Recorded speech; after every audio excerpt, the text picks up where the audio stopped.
IMHO Talk Show.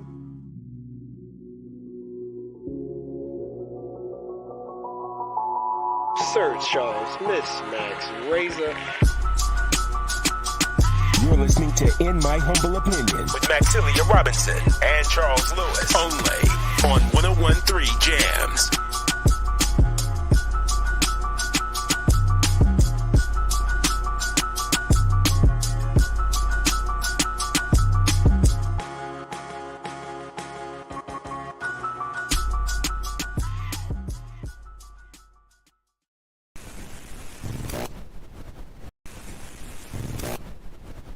IMHO Talk Show.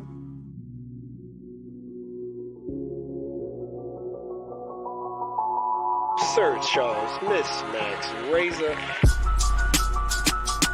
You're listening to In My Humble Opinion with Maxilia Robinson and Charles Lewis, only on 101.3 Jams.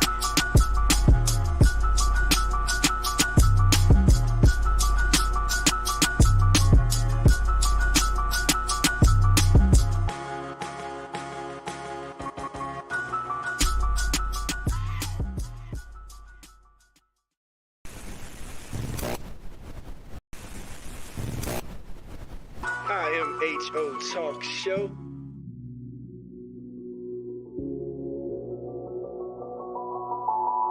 Sir Charles, Miss Max Razor. You're listening to In My Humble Opinion with Maxilia Robinson and Charles Lewis, only on 101.3 Jams.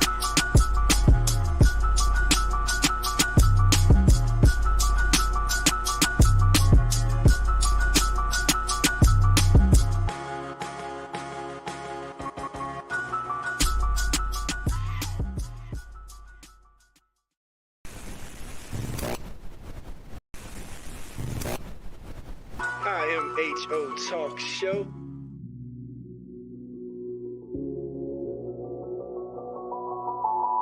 Sir Charles, Miss Max Razor.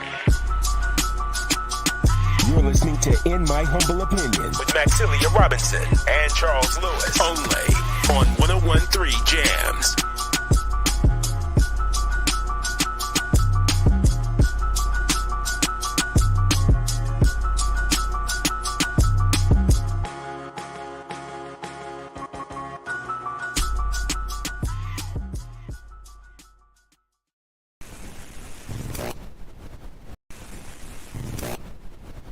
IMHO Talk Show.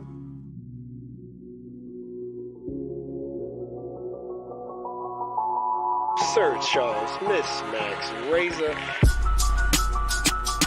You're listening to In My Humble Opinion with Maxilia Robinson and Charles Lewis, only on 101.3 Jams.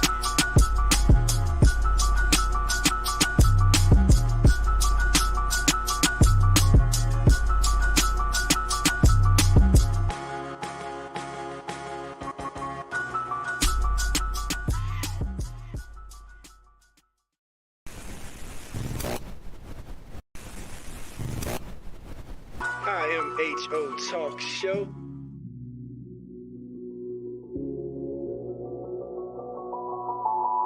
Sir Charles, Miss Max Razor. You're listening to In My Humble Opinion with Maxilia Robinson and Charles Lewis, only on 101.3 Jams.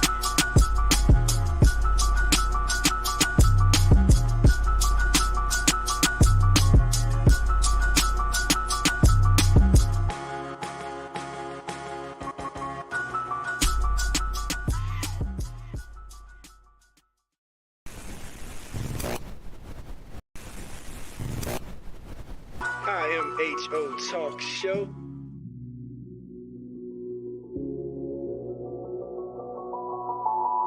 Sir Charles, Miss Max Razor. You're listening to In My Humble Opinion with Maxilia Robinson and Charles Lewis, only on 101.3 Jams.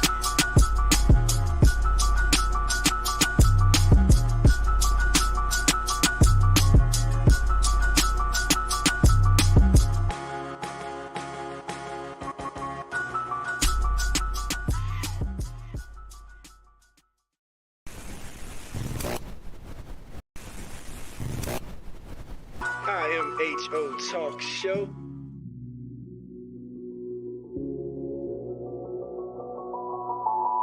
Sir Charles, Miss Max, Razor.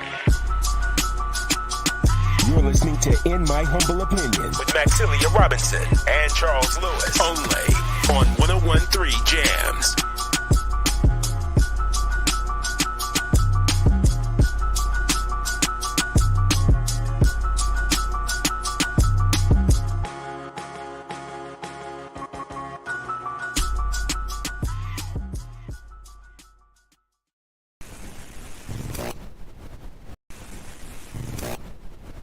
IMHO Talk Show.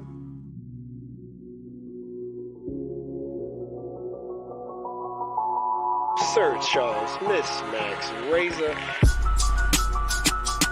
You're listening to In My Humble Opinion With Maxilia Robinson and Charles Lewis. Only on 1013 Jams.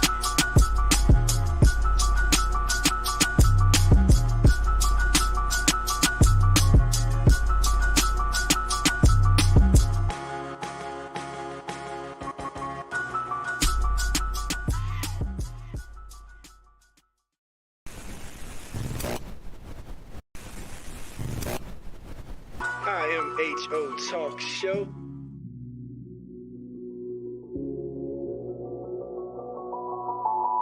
Sir Charles, Miss Max, Razor. You're listening to In My Humble Opinion With Maxilia Robinson and Charles Lewis. Only on 1013 Jams.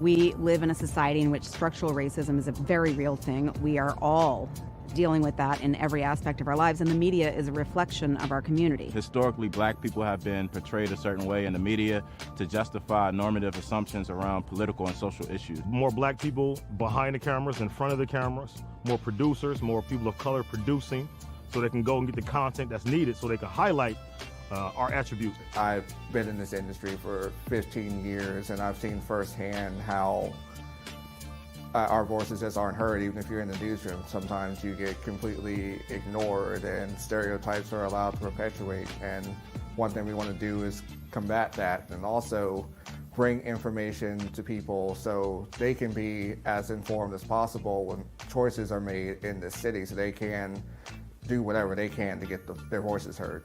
What I believe can be done about the situation is to have more people of color creating news stories, more people who have a interest in and a social consciousness that relates to the stories that they're telling.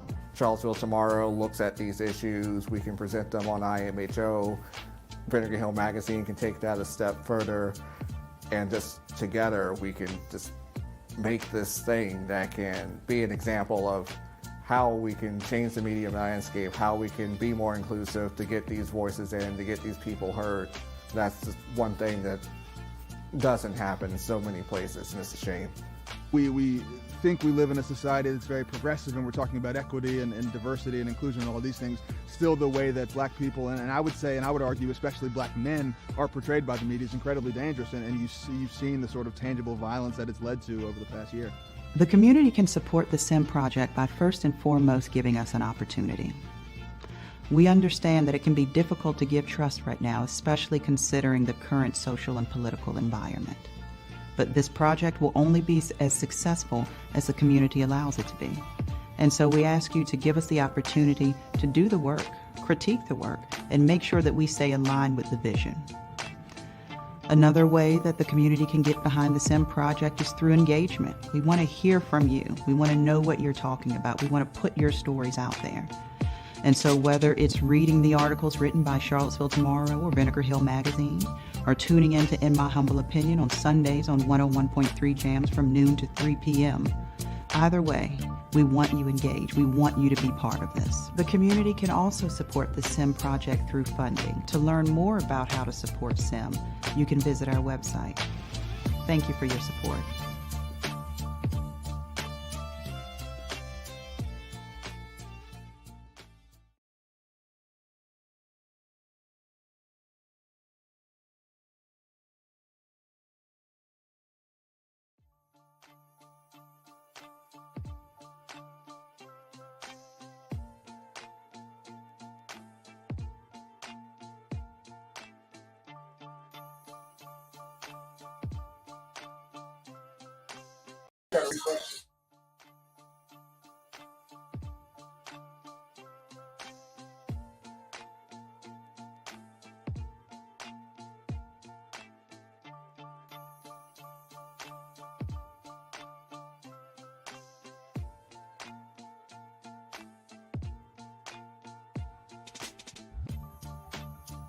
We live in a society in which structural racism is a very real thing. We are all dealing with that in every aspect of our lives, and the media is a reflection of our community. Historically, black people have been portrayed a certain way in the media to justify normative assumptions around political and social issues. More black people behind the cameras, in front of the cameras, more producers, more people of color producing, so they can go and get the content that's needed so they can highlight our attributes. I've been in this industry for 15 years, and I've seen firsthand how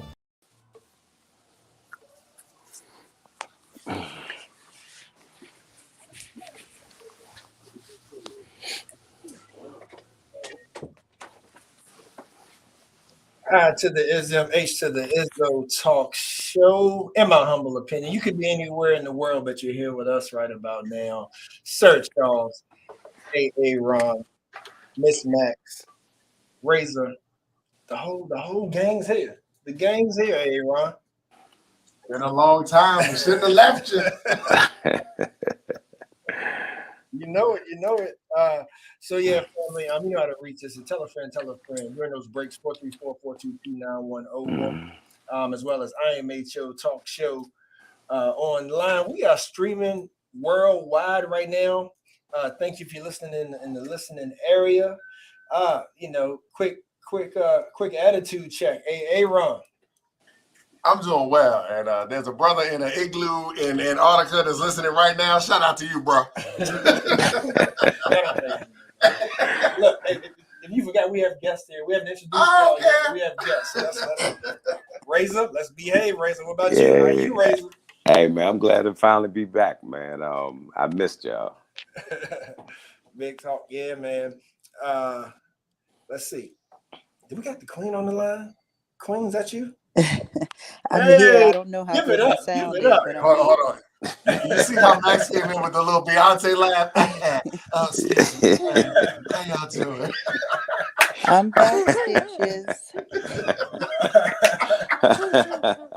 Yeah. That's what's up. Yeah. So, first off, like my little bit of good news, y'all, and see what y'all got. But this was a busy weekend, and we kind of post COVID, and more things change, the more they stay the same. So we have this special today where we're calling our Charlottesville housing crisis, right? But before we get into that nitty gritty, though, I want to shout out our people. I want to shout out our people this weekend for having such beautiful turnout and seeing just so much love out there in the community. Man, there's so many events going on. Pretty sure y'all know our listening voice has heard or attended and participated in some of it. Chiamba is back. Post-COVID first, it's the 31st year. They were back. We had new businesses showing up, new activities showing up. But the one, though, that did my heart really, really good, because y'all know me, Razor, Max. I love my people, but I know my people. And when I heard DC was bringing 3 bus loads to Tulsa, like I said, I love my people, but I know my people. But guess what? It was beautiful. So proud of y'all, man. That turnout was jam-packed. Shouts out to the whole Tulsa League. That was a beautiful last night. I'm over at Tonsler Park. So wanted to kind of set the mood, y'all, break the ice a little bit, but we are already joined by our guest. So like I said, tell a friend, don't want to miss it. Because the end of the show, we are going to have your mayor, Cville Mayor, Lloyd Snook is supposed to join us. So, family, you know how we do. We're going to keep it real. And then middle of the show, second hour, we're going to have from FAR, Cville, we're going to have Miss Shelby Edwards. She's going to be back with us. But to kick it off, Miss Max, we do have guests with us already. So how about we get into it? All right, sounds good. All right. So we have Miss Colette Sheehy. Miss Colette, how are you today? I'm doing okay. Thanks, Charles. Thank you for joining us. And we have my brother that's no stranger to Cville or to these airways as well, Mr. Harold Foley. How you doing this afternoon? Good morning, good afternoon, and what it do? That's right. And so glad y'all can join us. We're gonna try to We're gonna try to leave no stone unturned as I'm over here pushing buttons. No stone unturned, because this is a serious issue. And so the fact that that Harold and Colette are here with us today to kick off this discussion on behalf of the advisory board that the UVA has put together, and Colette's roots run even deeper in her position at UVA. So everybody knows they call it the town in the gown, Colette. That's one of the terms. The town in the gown. So there's so much division, and when we talk about housing, that is one of the things where a lot of fingers get pointed, but there's a lot of people trying to do the work. And so here we're trying to have the real discussion and see how the community can be involved and see how we can push this needle forward. So Colette, first, for those who aren't familiar with your work, I think I did an okay job introducing you, but go ahead and further present yourself so folks kind of know your part within UVA and housing. Okay. Thanks. Well, thanks for having me today. Appreciate it. I'm Colette Sheehy. I'm the Senior Vice President for Operations and State Government Relations at the University of Virginia. While not a Charlottesville native, I have lived here for 40 years and worked for the university that entire time. And I am one of a group of people at the university working on our affordable housing initiative, which was kicked off actually in 2019 by President Ryan and delayed somewhat because of COVID as well. But we can get into that, and I can tell you about that.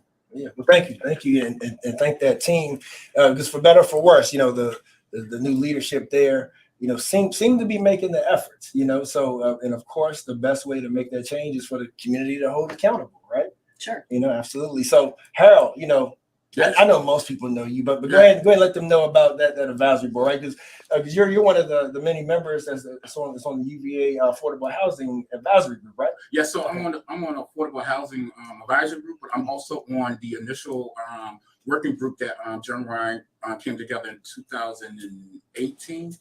And we came together to figure out how to incorporate UVA and the town together without having rifts, right? So for so long, UVA has been the castle on the hill that we don't, didn't tend to go to the bubble, right? UVA is in their own bubble, they do their own thing. But I think Jim Ryan came as like, hey, how can I make UVA a better community person and look out for the community, also making sure that the school can be driving in the right direction and working together. So, the advisory group, I love those folks from there. It was kind of rough from the beginning, but, I think anytime you have change, positive or negative, it's kind of one of those things that you had to figure it out and figure people out. So, Colette is one of those folks I think is got a wealth of information that can be shared about what we're trying to do too. And so that's one thing I love about it, because the team is amazing. Okay, that's good to hear. Now, Harold, if it comes from you, community just heard you say that, so your word is bond in Charlotte. Oh, I know. I already know. Yeah. All right, so in saying that, so Colin, I heard you say that you wanted to get into like how sort of things are set up within your office. You said you get we'll get back to it in just a minute. So go ahead and let us know, like, as far as your office, right, and you know, and exactly what it does and like what it's seeing in Charlottesville as far as the role that it plays. You know, when it comes to housing and just affordability, you know, and if I'm off in any way where you say that's not part of my wheelhouse, please let me know. But yeah, but as far as from your perspective, wanted to give our listeners an understanding of the direction we're going as far as sort of your job duties and what you're seeing that needs to be tackled when it comes to affordability. Okay. So I guess my portfolio includes all of the construction that the university does, facilities management, managing the buildings and grounds, all the construction, as well as what we call auxiliary enterprises, which are self-supporting operations. And that includes student housing, among other things. So, so we are wrestling as an institution now with, I mean, we have for years, how do we house students on grounds? How many students do we house on grounds? And there is a kind of parallel initiative with affordable housing internally to the university. And that is the desire to house all of our second year students in on-grounds housing, which, you know, I think the ripple effect of that will obviously impact the rental market in the community or in and around the university proper. So we are in the middle of studying how we can actually do that. This is not going to be an easy lift for UVA. We figured that we have to add probably 2,500 more beds of housing for students in order to be able to make second year housing mandatory. So we would have all first years housed on grounds and all second years as well. At the same time, we don't want to totally disenfranchise our third and fourth years, because when you speak about affordability, I mean, that's a big deal for a lot of our students. I mean, generally people think, well, you know, the UVA students are wealthy, they can afford, you know, these nice apartments that have pools and amenities on West Main, but there's a good number and a growing proportion of our student population that can't afford that kind of rent. And so when you live on grounds, it's a more reasonable rent. You only have to have a 9-month lease instead of a 12-month lease, like out in the private sector. So there are advantages to living in university-owned housing. Right. So hearing you saying that, so then, you know, Harold, you may want to chime in here too. So, and I know that the President Ryan has released a statement as far as some initiatives that he has in regards to a renovation, like to help with the homeless issue, for instance. But like, so how are we addressing the residential issue, right, of the city population, knowing that the university has growth as well, right? Because it does go hand in hand, and we see that long history between the university and the city, town and gown. So I'm curious, like when you talk about that growth, like what's the conversation, or how, you know, how is, as you mentioned yourself, like how is the affordability for the rent of others being affected or being considered? Well, the project, the Affordable Housing Project initiative that the university has is, you know, back in 2019, actually, the president announced that the university would contribute the land on which private developers could build 1,000 to 1,500 units of affordable housing. And then COVID came in 2020 and everything shut down, and we've been kind of delayed in getting restarted, but we did restart in the spring of 2021. Harold and I are both on the working group. Harold's on the advisory group with others. And we're marching along. We hired an outside consultant. I think it's important to say, first of all, the university knows absolutely nothing about affordable housing. We've learned a lot in the last year or more, but at least we recognized that we didn't know anything about that. Yeah, we brought in the right so we hired a consultant, Gina Merritt, and she's been helping us. She's listened to the needs of the community. We've done surveys, we've done online comment walls, and we are now at the point where we've issued a request for qualifications for developers. We have 3 sites. 2 of them have gone out. One is on 10th and Wurtland. The other is actually our Piedmont housing development, which is university owned right now. And we use it for faculty and staff housing, kind of temporary housing. But both of those sites are on the table now. So we're taking, I think it's Tuesday is the deadline for the developers to make their letters of interest, say, or their letters of qualification. What we'll do then is sort through those. Don't know how many proposals we'll get, but we'll probably shortlist a number of firms that we think are most qualified and offer kind of the best package, so to speak. Yeah. So I'm curious, is there any initiative for minority developers, minority-owned companies, or at least developers like that have the experience of dealing with a dynamic like Charlottesville? So you're talking about another. So the working group has been working on it. I'm talking about Jim Ryan working group, and I think Jim Ryan came out we'll be coming out with a statement. But I know we're going to be looking for minority and women businesses when it comes to starting all this construction stuff. When it comes to even having folks, because when you do construction, you're going to have meetings, so maybe even catering and stuff. So I'm thinking about how the Black community that was fractured at the beginning of the, in the middle century, with the removal of Vinegar Hill, how can we rebuild the Black community in Charlottesville that is leaving so fast, right? Yeah.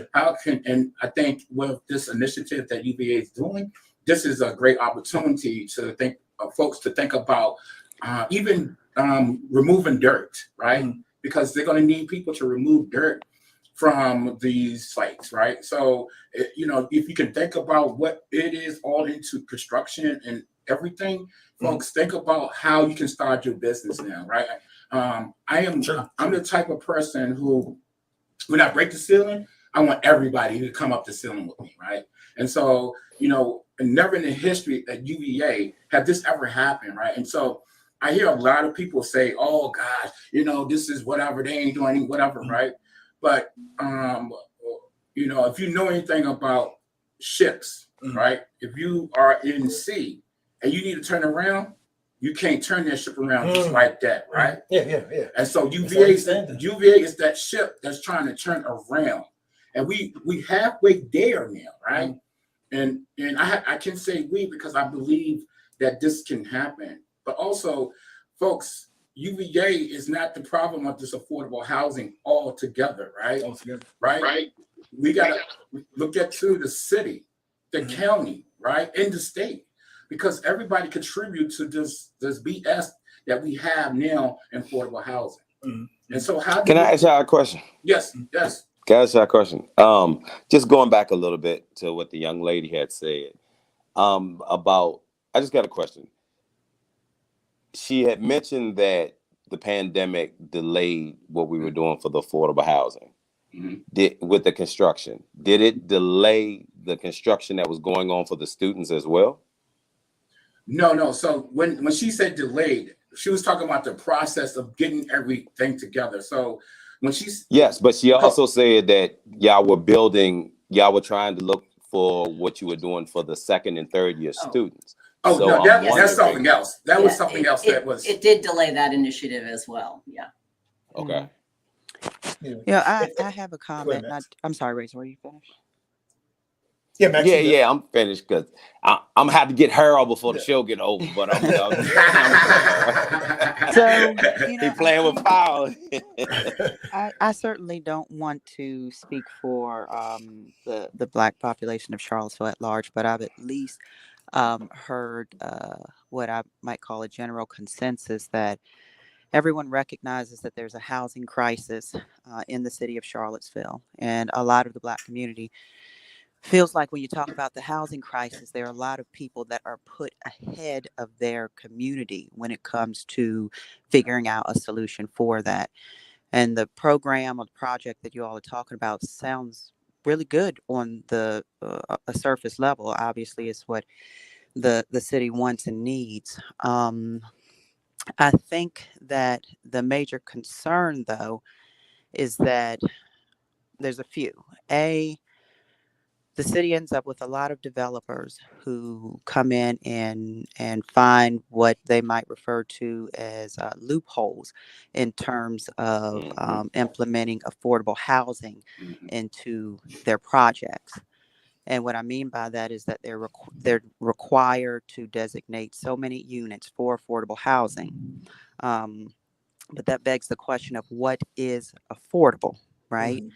And we may be talking about two different definitions if we're comparing what's affordable for a UVA student who can afford a higher rent, or a UVA student who a landlord is more susceptible to rent to, or a UVA student who has access to a loan or a grant or a program that would help them to cover their rent, versus someone who might be eligible for, let's say, a Section 8 voucher, who landlords might be a little more skeptical of, or a low-income person who is out here hustling and bustling every single day, who has the income, but they got that one thing working against them that they can't change, which is being Black.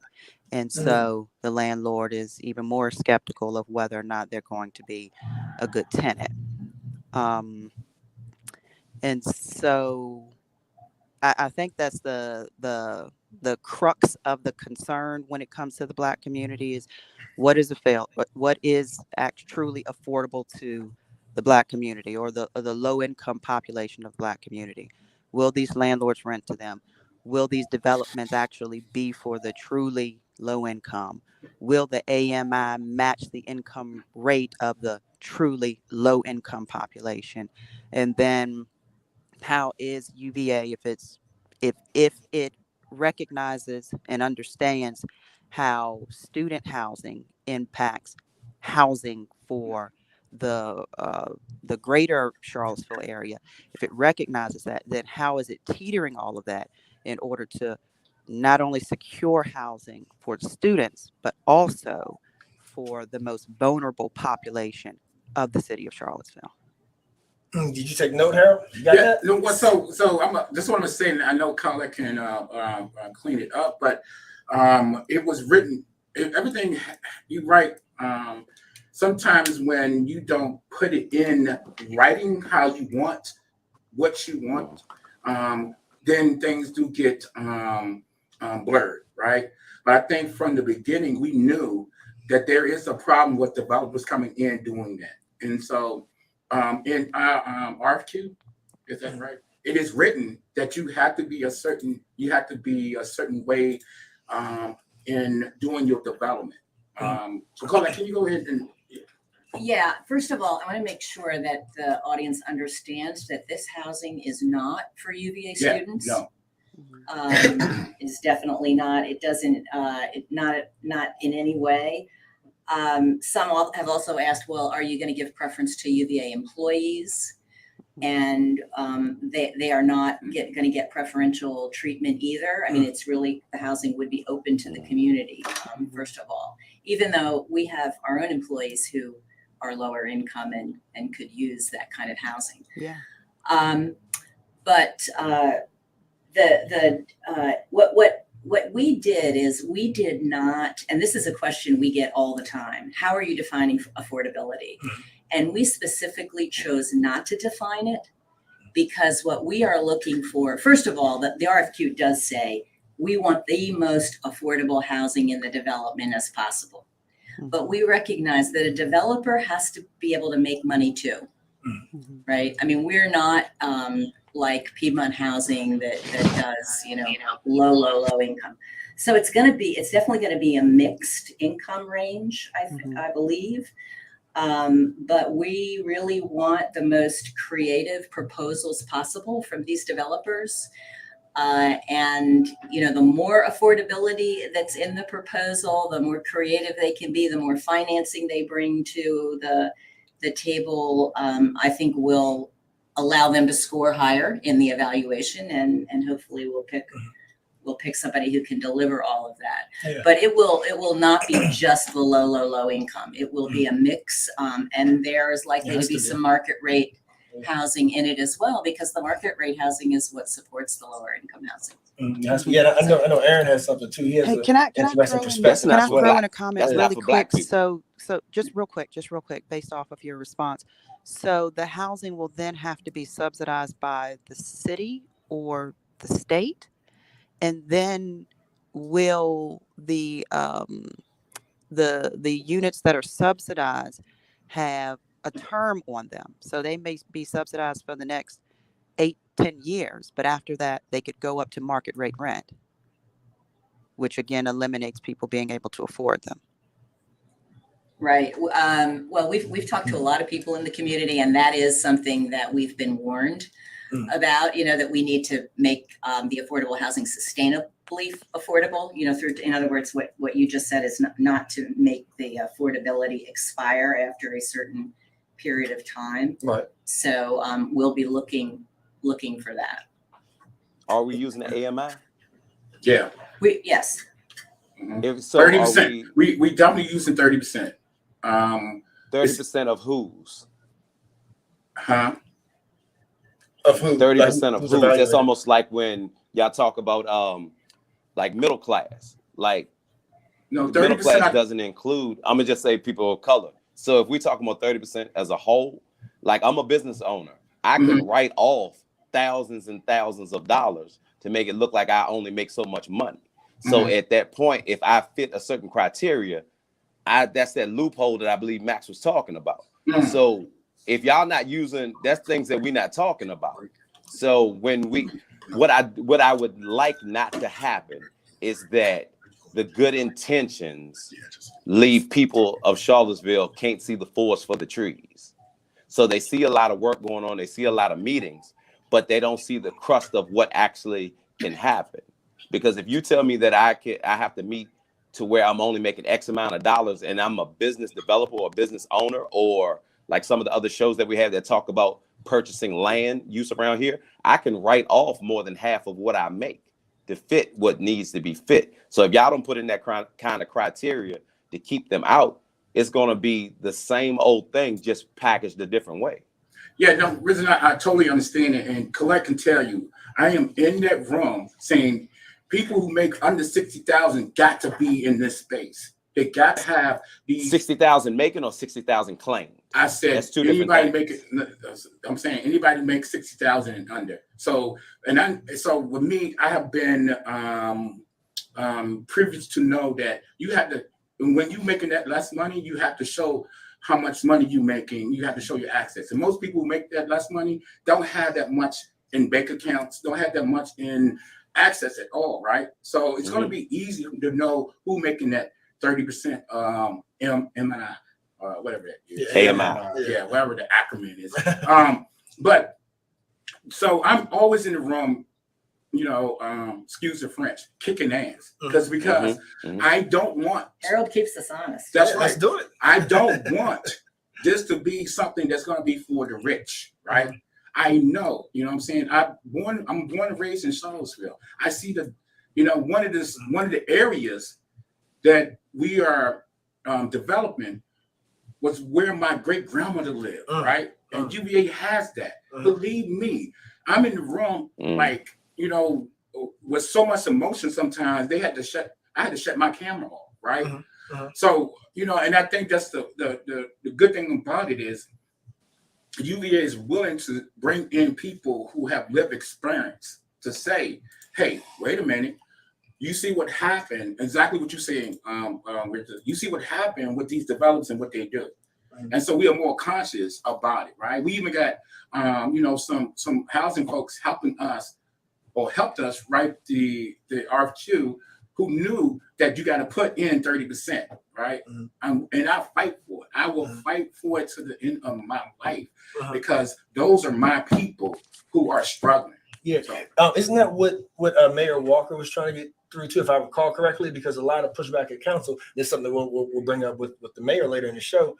But as I recall, when especially Dairy Market, like as we see now, there's these new luxury condos back there. Yep. And if I recall, Mayor Walker was trying to say, hey, you got to have a subsidy. If y'all, you can make money. I understand developers got to make money, but there still needs to be an affordability, put in place by you getting this business. So is that one of the initiatives to make that a requirement to say you can make money off this development, but then we also need to keep in mind, that there needs to be affordable rent with this. Right, and Charles, one of the obviously one of the subsidies that the university is making, while not cash, is the value of the land. Right, so land is expensive in Charlottesville City and in Albemarle County.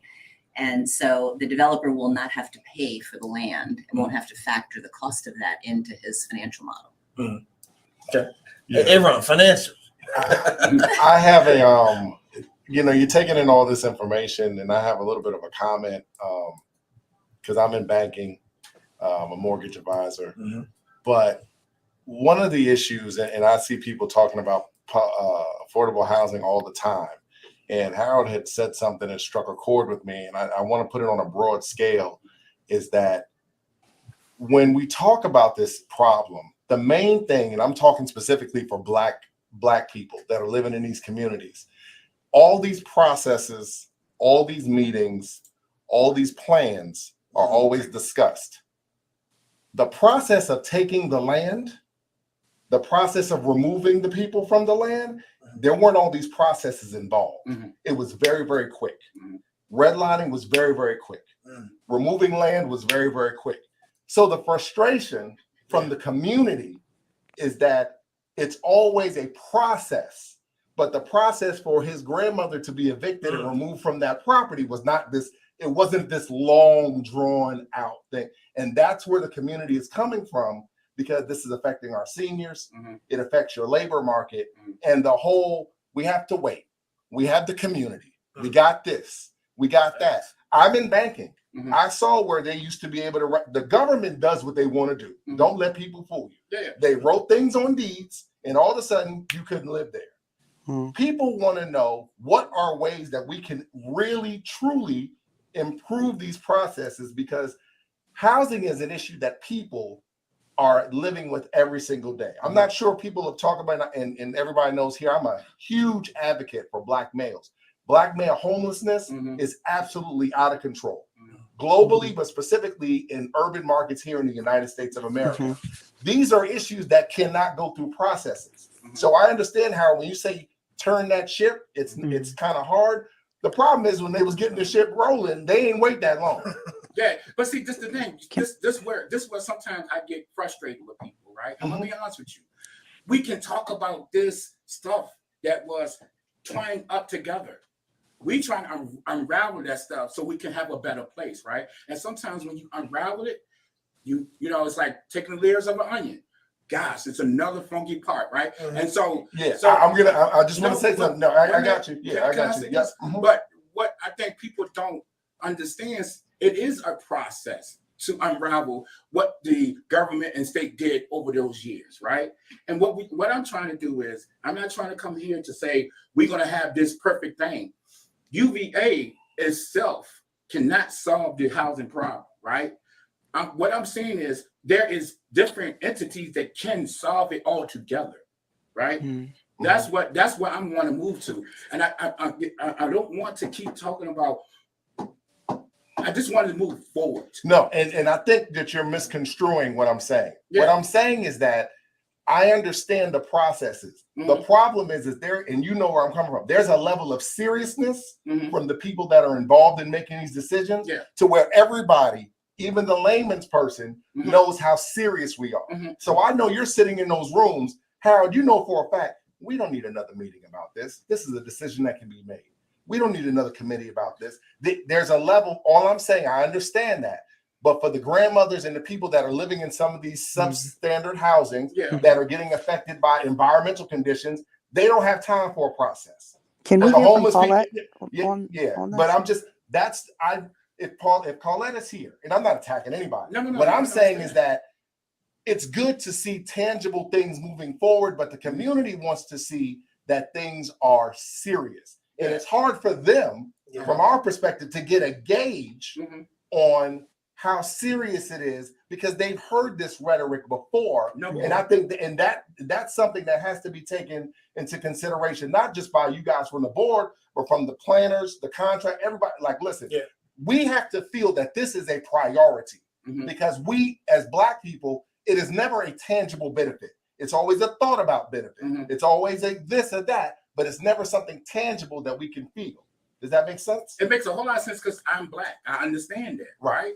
And I'm in the room saying I that. understand that. But this the thing, people don't see it because they don't see what's happening. But they see tangible pain every day. So we're on the same page. Yeah, we on the same page, and I understand that. But in order to heal that pain, you got to understand.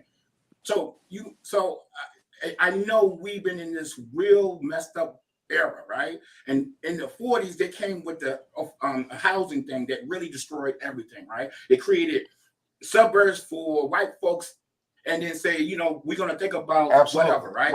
So and if you think about 1940, how long was that? Not that long. That's right. Yeah. So people still alive. So even what they said, when Jim Ryan got on, right? Before that, I'm being honest with you, it was some horrible presidents before that, right? We had Teresa Sutherland, who wrote a thesis about why we should give people a living wage, who came in there and wouldn't give people a living wage, right? So what we have now, we have someone who is an agent of change, who's trying to change the whole situation that UVA has done for years, for taking land, for taking people jobs, for doing whatever, right? But just the thing, Colette and I talk about this in the group. People need to see it, right, to believe it, right? And once we start moving dirt in a year or so, people are going to see it. That's where I'm at. How do you and not to diminish your work or anything like that? Not at all, Harold, because I definitely it's good debate. This is what we're supposed to do. Right. But for real, it's like you need some dogs with you. Oh yeah, I got some. How these systems work. I don't know who all is in the room. Yeah. Oh yeah, believe me, I got some. Yeah, they do. Some big dogs with me too. Who actually, I can't reveal it, but one of the people, the reason why we put 30% in the RFQ is because one of my big dogs said we got to have it in there, and we worked it in there. So believe me, it's some folks in there who is like, they don't believe for real. They don't believe in the process, right? They believe in me. And they believe that I want this to change, and so they helping me change this. Yeah. And for those that don't know, you can go on the UVA website. Like there's the affordable housing section, and it does list all of the advisory group members. So to that point too, we're almost at the end of the hour, so we might as well push through and wrap it up. But like to your point though. Harold and Colin would love to hear what you say though. So you have folks who see the surplus at UVA. Like, let's be very transparent about it. Like, folks know. So it's very hard. Or like, what's your answer? Is the best way for me to put this. Like when you get that question of when people see the bountiful resource of UVA, but there's still all these obstacles. Like, how do we answer that? Like, how do we keep I don't want to say keep the community at ease, because that's not the goal. But how can we answer that honestly and to help people understand when there's an honest effort, when they see how the surplus is high as it's ever been? So keep it real. That's not our surplus. I think that's the state surplus. Yeah, the state surplus. But for real, keep bringing us on, because knowledge is what we put out our mouth, right? And I think for so long, when we started this initiative in 2018, we were so excited because in 2019, we was going to start the housing initiative, right? COVID happened, right? But COVID exposed a lot of stuff in the system that is not right, right? And I hope people will remember the affordable housing, healthcare, childcare, everything that what poor people had to deal with was extremely high volume, right? But with that said, one thing for sure is keep the word out, because we, Colette and the group, we trying to figure out how to get this out, right? We come on shows, we went on a lot of shows. So we want to continue to do that because we know people don't see it, they don't believe it, right? But once Harold, I'm get sorry. that show and dirt in, then I think people are going to understand it more. One of the problems that with that statement, and it's not at you, is the fact of, like you said, we will invite y'all, but the people that y'all are trying to help are also this station, and our community is also some of the last people that y'all stop, not you, but UVA stops to tell what's going on. So that doesn't make sense to me. The people that I'm trying to help is also the last people. You'll go to all these other radio entities to tell what's going on, and then we'll happen to stop down there at UVA, at 101 Jams, and then get on the radio station to say, like, you just said, you just said y'all been on several radio stations. I'm gonna push back on you because I'm a true organizer, and Colette can tell you. When I started hearing what y'all was saying a year ago, we came up with a game plan to go and sit with, because I was in a meeting with a city council member who was giving misinformation about what we were doing, right? And that triggered me to say, hey, we need to get the real information out there. So we came up with this plan, right? I think, I don't know if somebody reached out to you all, but somebody wanted to come on the show. Did she come on the show? Who, from which sector? No, okay. So we do have a media plan, right? We have a plan to not only talk to, the white radio stations, but get into all the Black areas, because we know most of the people who are affected by this is Black and brown. Right. We know this. Yes. Right? What are y'all next steps? As far as what the community needs to know, that the goals, the tasks that's being tackled right now, and of course how the community can be supportive. I'm gonna shoot this back to you. How can we do that? Because we have been trying. Like we got a Facebook page, we got Instagram, we've been on shows, we've been on news, but how do we really let folks know that this is possible? This is going to happen, right? This is nothing that is like, oh well, this is something we wrote and we're gonna put on the shelf. We actually are working now trying to find, people to do the development, right? But this the other thing too. We can get caught up in, this is that and that to the third. But one thing for sure, when it do happen, when that dirt go into the ground, we need Black businesses, right? We need somebody to move that dirt. We need somebody to feed people, right? And this is coming in the next year or so. Right. Yeah, and so that's my question to you: is that the community, the listeners that are listening, like who do they reach to get involved and stay involved and to keep, like their word into what the planning is? Like they can reach out to me, and I'm a great community connector, right? Okay. I mean, I get calls every day about something that somebody needs, right? And I don't mind connecting. You know that, right? Absolutely. So I don't mind connecting people, right? But, I think people got to get out that way and understand that this is a new era for UVA, right? This is not the 300 years before, right? And this is the man in the top who's moving this. This is Jim Ryan. And the thing about Jim Ryan, people don't know, Jim Ryan lived in Charlottesville before he became the president, right? He understands the nuance of Charlottesville, right? He was a civil rights attorney. That's right. So he understands that the BS that's happening shouldn't be happening. Yeah. So, Colin, I want to give you the last word and sort of your closing comments to the listeners. Thank you for joining us. But we did have a message from. We got a bunch of messages. So just real quick, because we are pressed up against the hour. But Sabrina, there's opportunities that PHA to be a indirect partnership, right, with PHA. So if we talk about affordable, there really should be the tier of criteria if they do not qualify for PHA. The next step should be affordable housing. Do you think the gap between the quote unquote affordable housing programs are too broad? So that was a question. Do you feel the gap between? I'm not sure I know enough about that to answer that question. I mean, obviously, there are organizations, nonprofits in Charlottesville that target different aspects of affordable housing. Right? PHA does rental. Habitat is more, home ownership, that kind of thing. So I think the one thing that we've learned is that the community is very interested in the income ladder or the housing ladder, from rental all the way to home ownership. The first two properties we've put out there, they will be rental units. but the later one, North Fork, which is going to come a little bit later, has the opportunity for home ownership as well. And just as kind of closing what we've got, so we're out in the market on the RFQ. We'll shortlist those firms. We would hope that by the end of the calendar year, December 2022, we would have a selected developer for the project, or developers for the project. Gotcha. And we are always updating our website too, so folks can look there.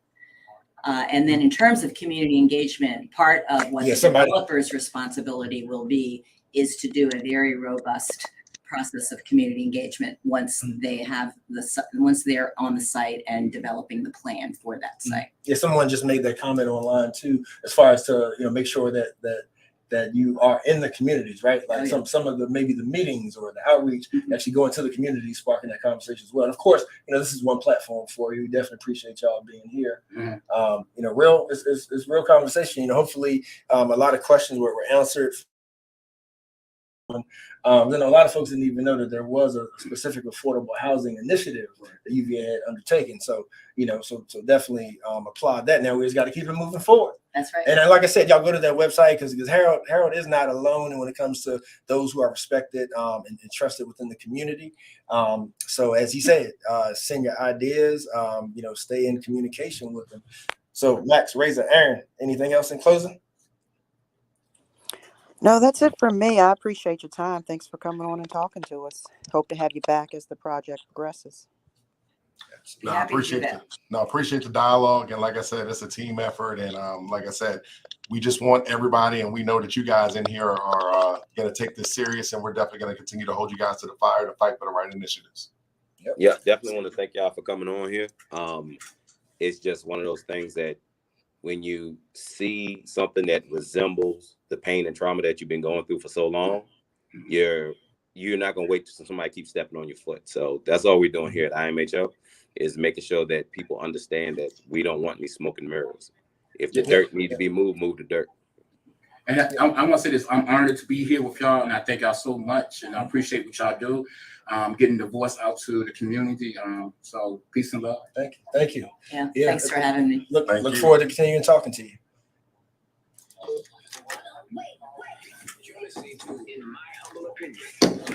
Wasn't too bad. You did good. Yeah. First radio? That was your first one? No. Oh, see, you fooled us. There you go. Yeah, I've actually done I've done others on this topic, but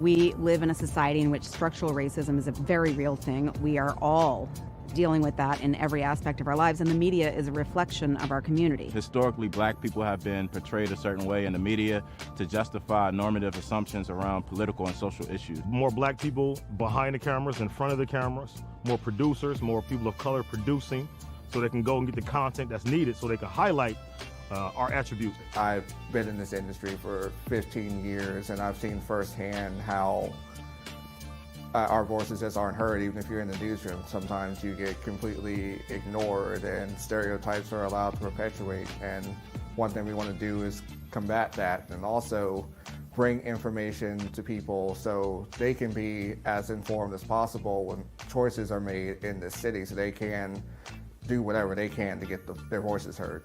What I believe can be done about the situation is to have more people of color creating news stories, more people who have a interest in and a social consciousness that relates to the stories that they're telling.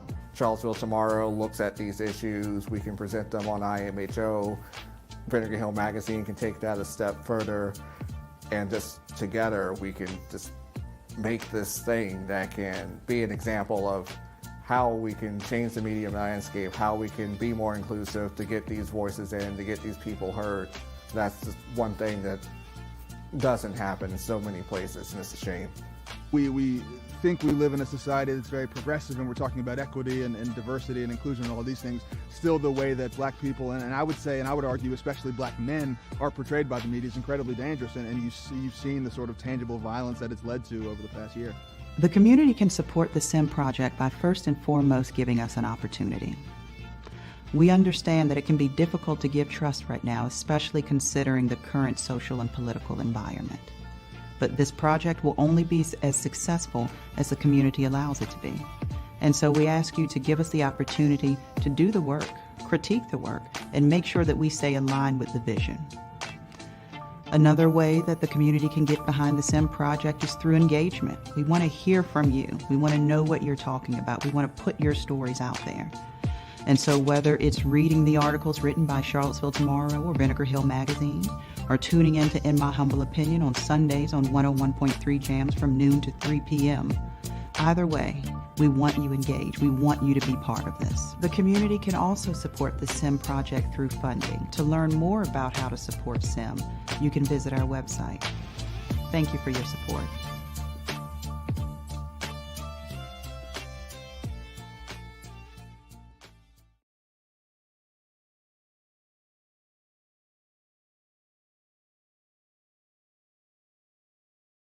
Yeah, I am. Did you go to the boule? I didn't see you at the boule. No, I was not. My job is you just don't understand.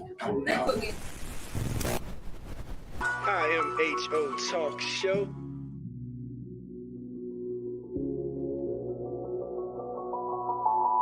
Sir Charles, Miss Max, Razor. You're listening to In My Humble Opinion with Maxilia Robinson and Charles Lewis, only on 101.3 Jams.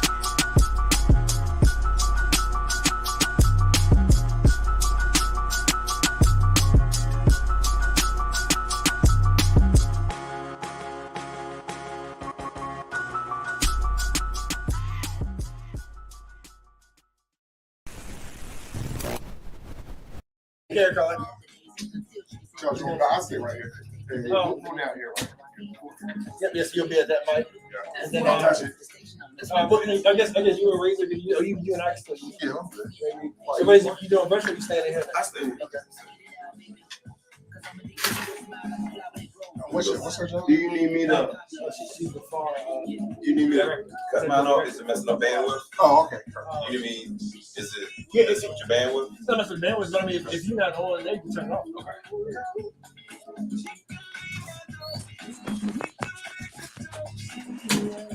See, we didn't have time for me to say what I wanted to say to him. Harold? Yeah.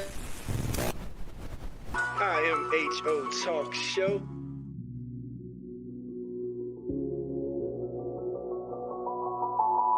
Sir Charles, Miss Max, Razor. You're listening to In My Humble Opinion with Maxilia Robinson and Charles Lewis, only on 101.3 Jams.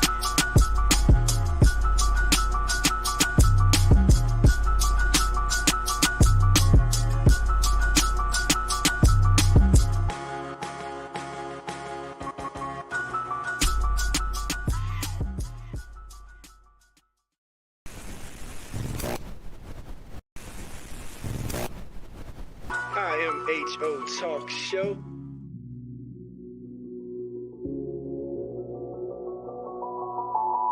Sir Charles, Miss Max, Razor. You're listening to In My Humble Opinion with Maxilia Robinson and Charles Lewis, only on 101.3 Jams.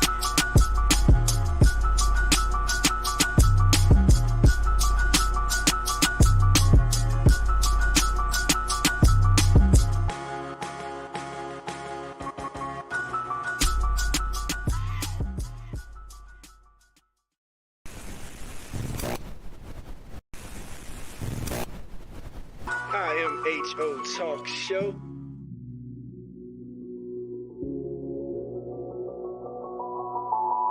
Sir Charles, Miss Max, Razor. You're listening to In My Humble Opinion with Maxilia Robinson and Charles Lewis, only on 101.3 Jams.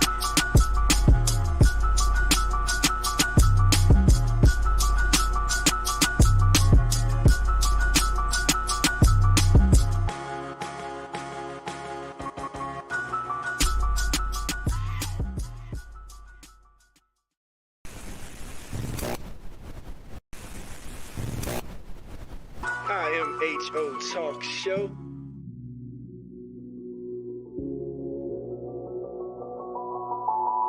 Sir Charles, Miss Max Razor.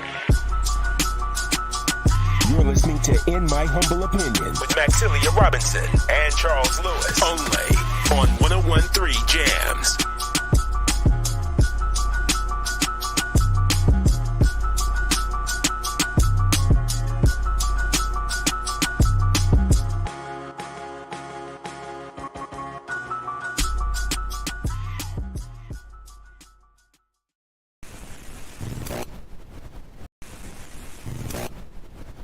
IMHO Talk Show.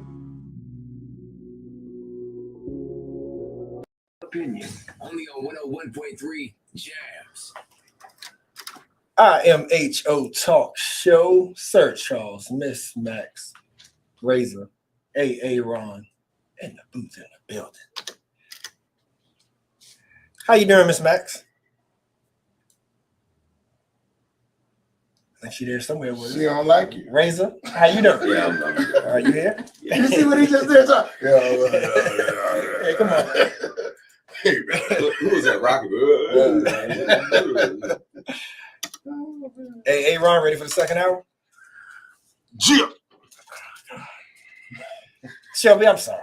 Where you get the money? Shelby, please come back and see us, please. But as promised, family, tell a friend, because we are still here for this talk. The special today, three top-notch guests. We had Harold Foley and Colette Sheehy of UVA Housing and the UVA Affordable Housing Advisory Group. And we are expected to be joined by the Cville mayor himself, Lloyd Snook, in the last hour. And right now, we are joined by our friend, our sister. She's back with us talking about Shelby Edwards. Shelby, how are you? I'm doing good. How are you? Blessed to be here.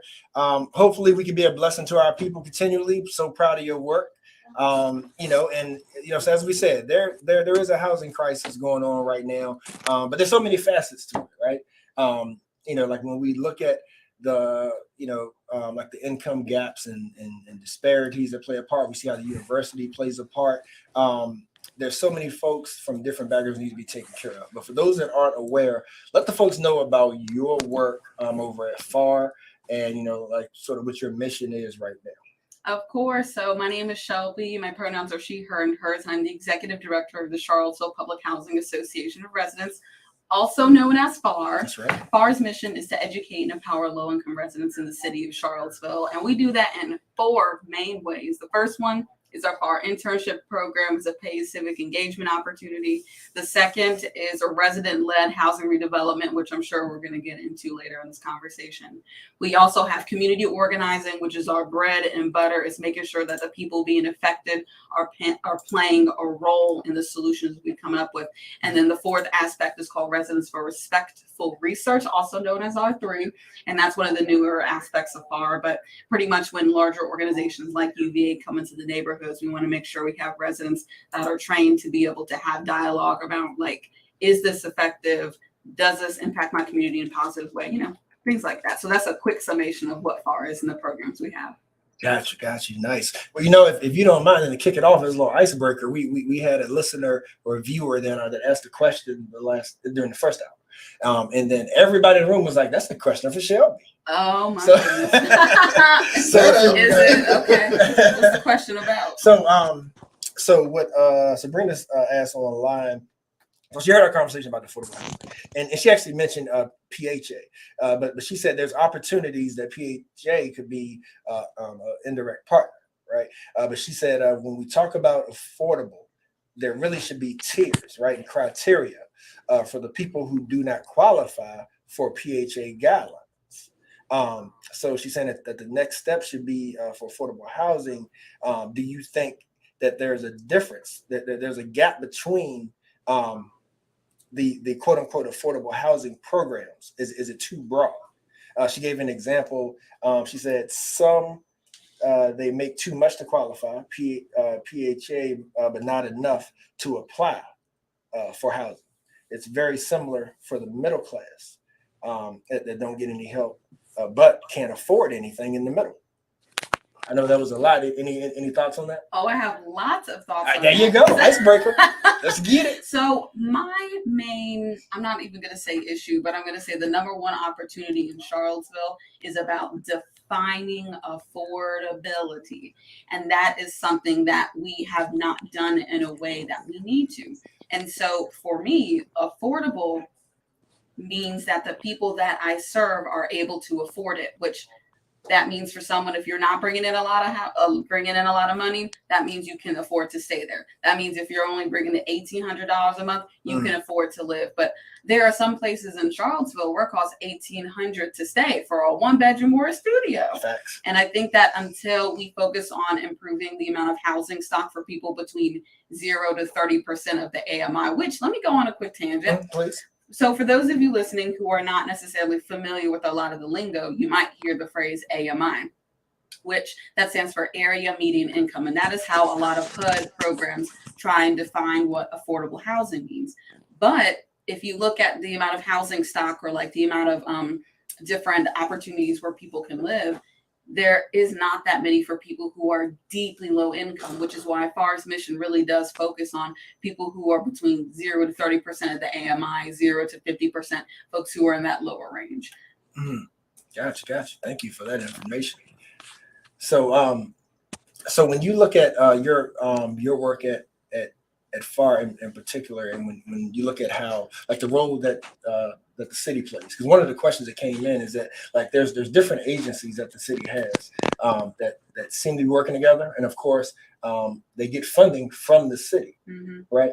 But people question the effectiveness like of the agency, like so when you look, because I know you have a board, but when you think about like the watchdog, so to speak, to make sure that that the agencies are supposed to take care of our say low income population or even the homeless population that's looking for places. Like who do you think holds them accountable or should hold them accountable? Because I get you have a board, but then there's the connection to the city.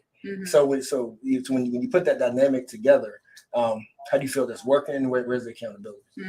Well, I think the accountability begins with all of the folks that live in the city of Charlottesville. And of course, we appreciate the people that live outside the city of Charlottesville that help advocate. I think for me, and I know we talked about my board structure is different than the typical nonprofit because my board is made up of the stakeholders that we serve. So all of my board members are low income housing residents. And so when I think about my accountability, it is very much my board members who are active participants in the programming. So I think when we think about accountability within the scope of Charlottesville, I think making sure that we keep in mind Charlottesville stakeholders. And I think one of the things that we like to, I'm not going to say harp on, but I think it's important when we look at accountability in the city is how and where we are putting the funding and is it the best use of the funding. So for example, there's a pile of money called CDBG Community Development Block Grant, and that's part of the way that FAR is funded, and that goes towards the programming that we do related to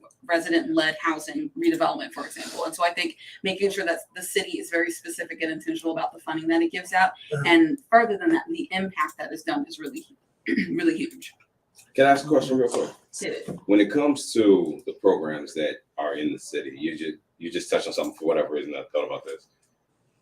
Is it one of those things where if I qualify for what I can get money from you for and I better my life, if it moves me from the low income housing to what would be considered middle class, and then I no longer am eligible to fit into your program, I actually end up in a worse situation than I was before I came to you. Because now I got a taste of what it's like to have housing, to get help, to get resources, to go to the middle class where there is none, and fall back to the beginning. So then you find people, especially mothers, because they're the ones in charge of the family, a lot around here because, there are broken homes that have to make the decision that I can only go so far in life because if I go any further, I lose everything. And if I lose that, then that puts my kids in a bad situation. So ultimately, you can find yourself breaking the law.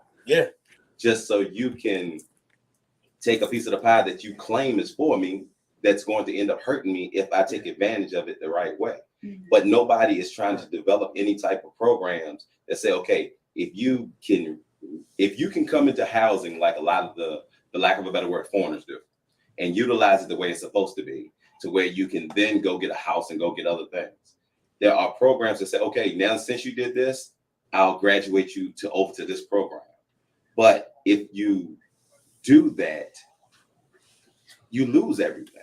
So why hasn't nobody found anything for that middle class that gets pretty much taxed harder than anybody else? Mm-hmm.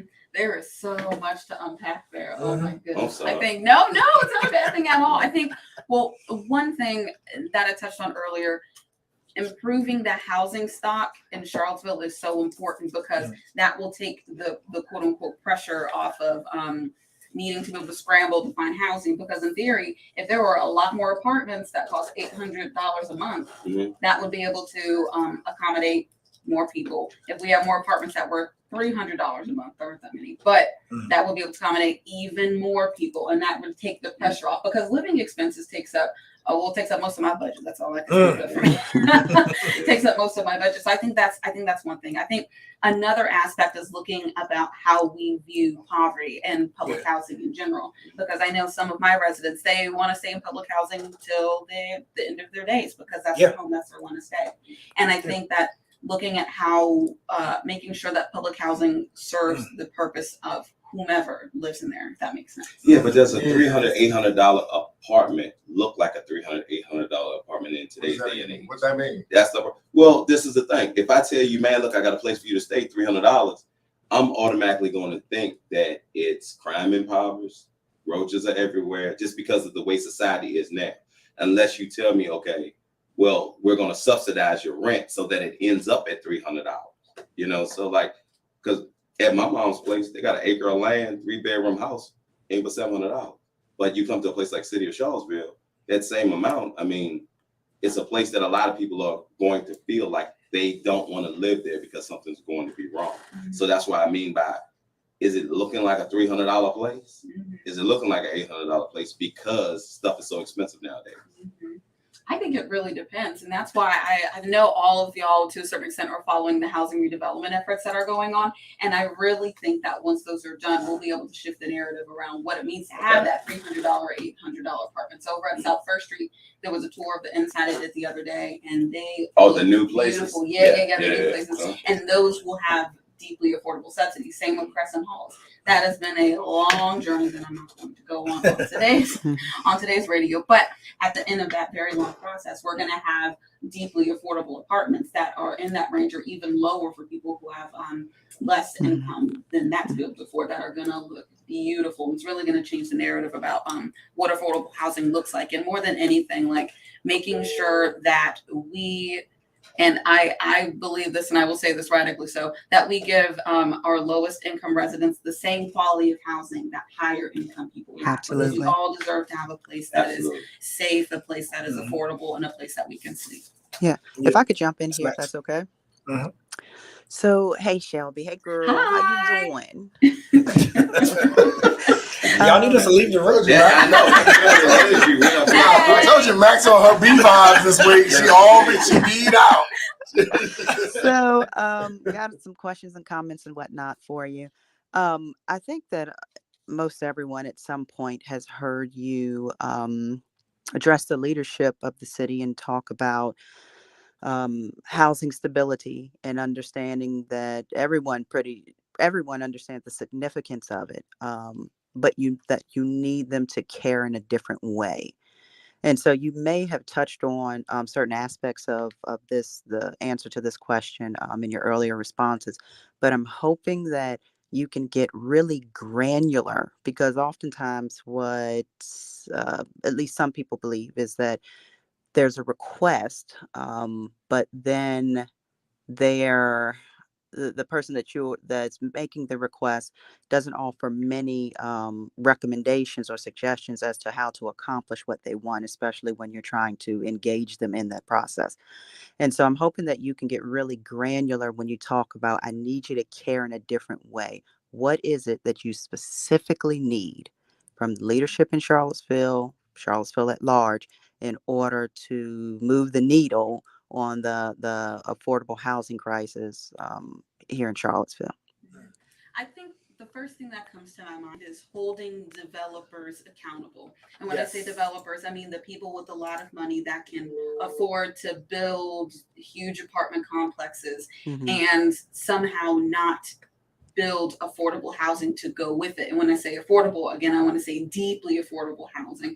When I say the housing that the residents that are in public housing can afford. So I think being very specific with developers. And I think the second part of that is really reframing the narrative around whose responsibility it is to build affordable housing. It is all of our responsibility to build affordable housing. And I think that just because something is not required by law doesn't mean it can't be done. And so I think if we were to make sure that every developer were to build an appropriate amount of affordable housing per apartment complex or whatever that they're building, I think that would take us a very, very long way. So that is those are my first two thoughts. I think, oh, go ahead. No, go ahead. I don't want to interrupt. No, go for it. Okay. I'll interrupt. You want me to? No, Right. the Go next ahead, thing that I was going to say is that I know that there is some redevelopment taking place in low-income neighborhoods in Charlottesville. And again, really granular, because I think that people they want to hear the answers, is how far and its board and whomever else is involved has played a role in that redevelopment process. So a few years ago, and this was before my time, before redevelopment even started, FAR did something called the positive vision. And the positive vision is saying, what do the residents want to see? What do they not want to see? And what can we say yes to? That positive vision document gave birth to a lot of the different redevelopments that are going on. So the first one is going on at South First Street, and that will happen in 2 separate phases. And so FAR helped to make sure that residents were in the planning process, making sure that they got to design it. So you will see that in phases 1 and phase 2.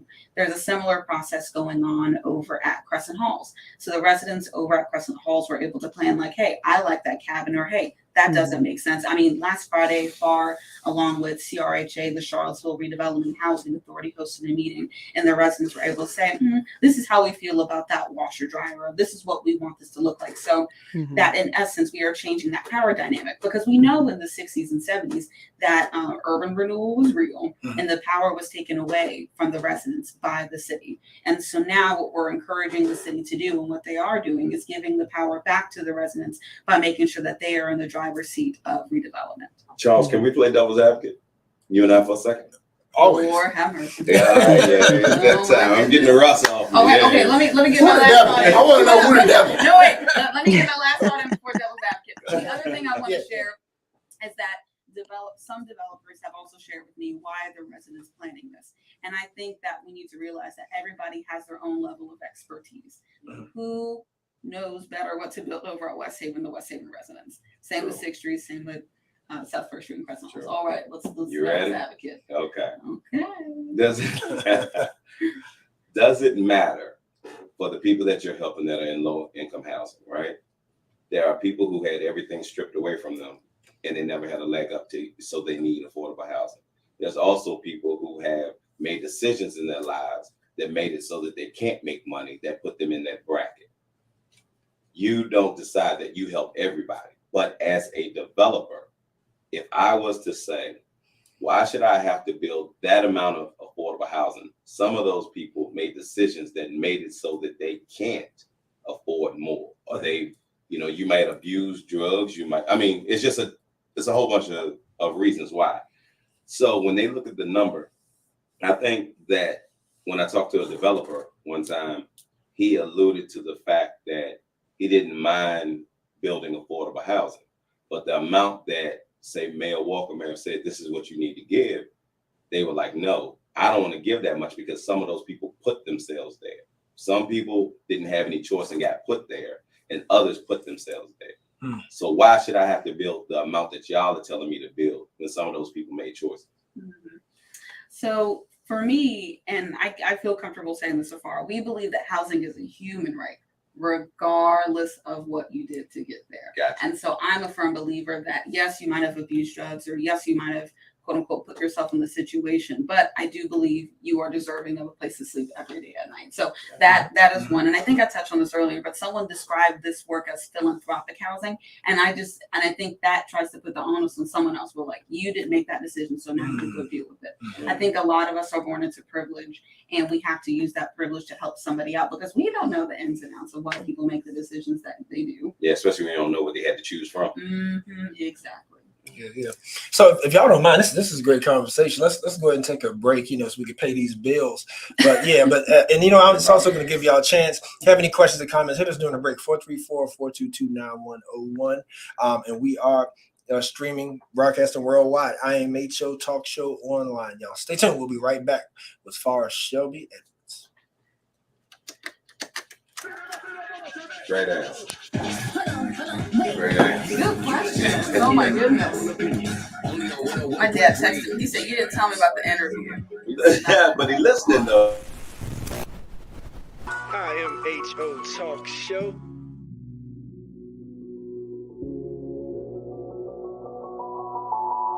Sir Charles, Miss Max, Razor.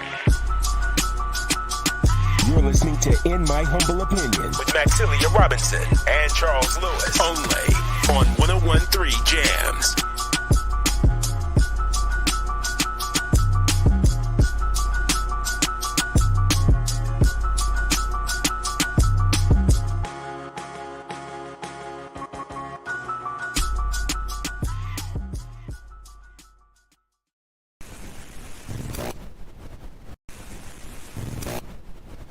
IMHO Talk Show.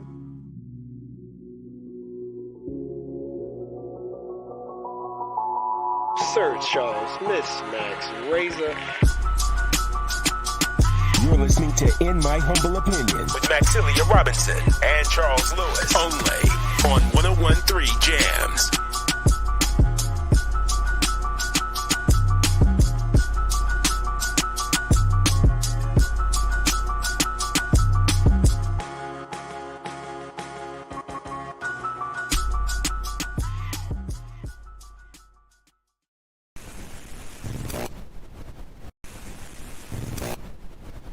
IMHO Talk Show.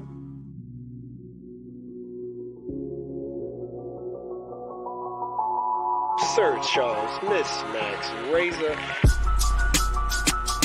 You're listening to In My Humble Opinion with Maxilia Robinson and Charles Lewis, only on 101.3 Jams.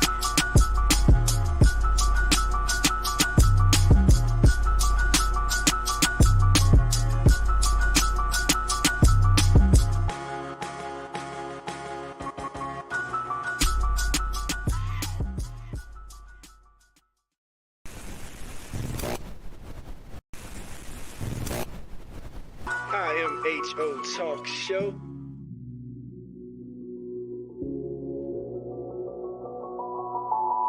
Sir Charles, Miss Max, Razor.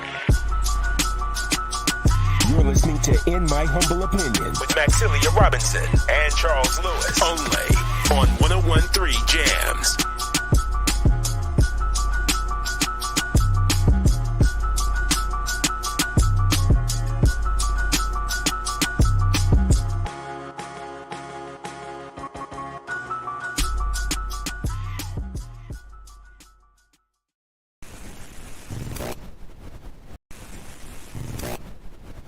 IMHO Talk Show.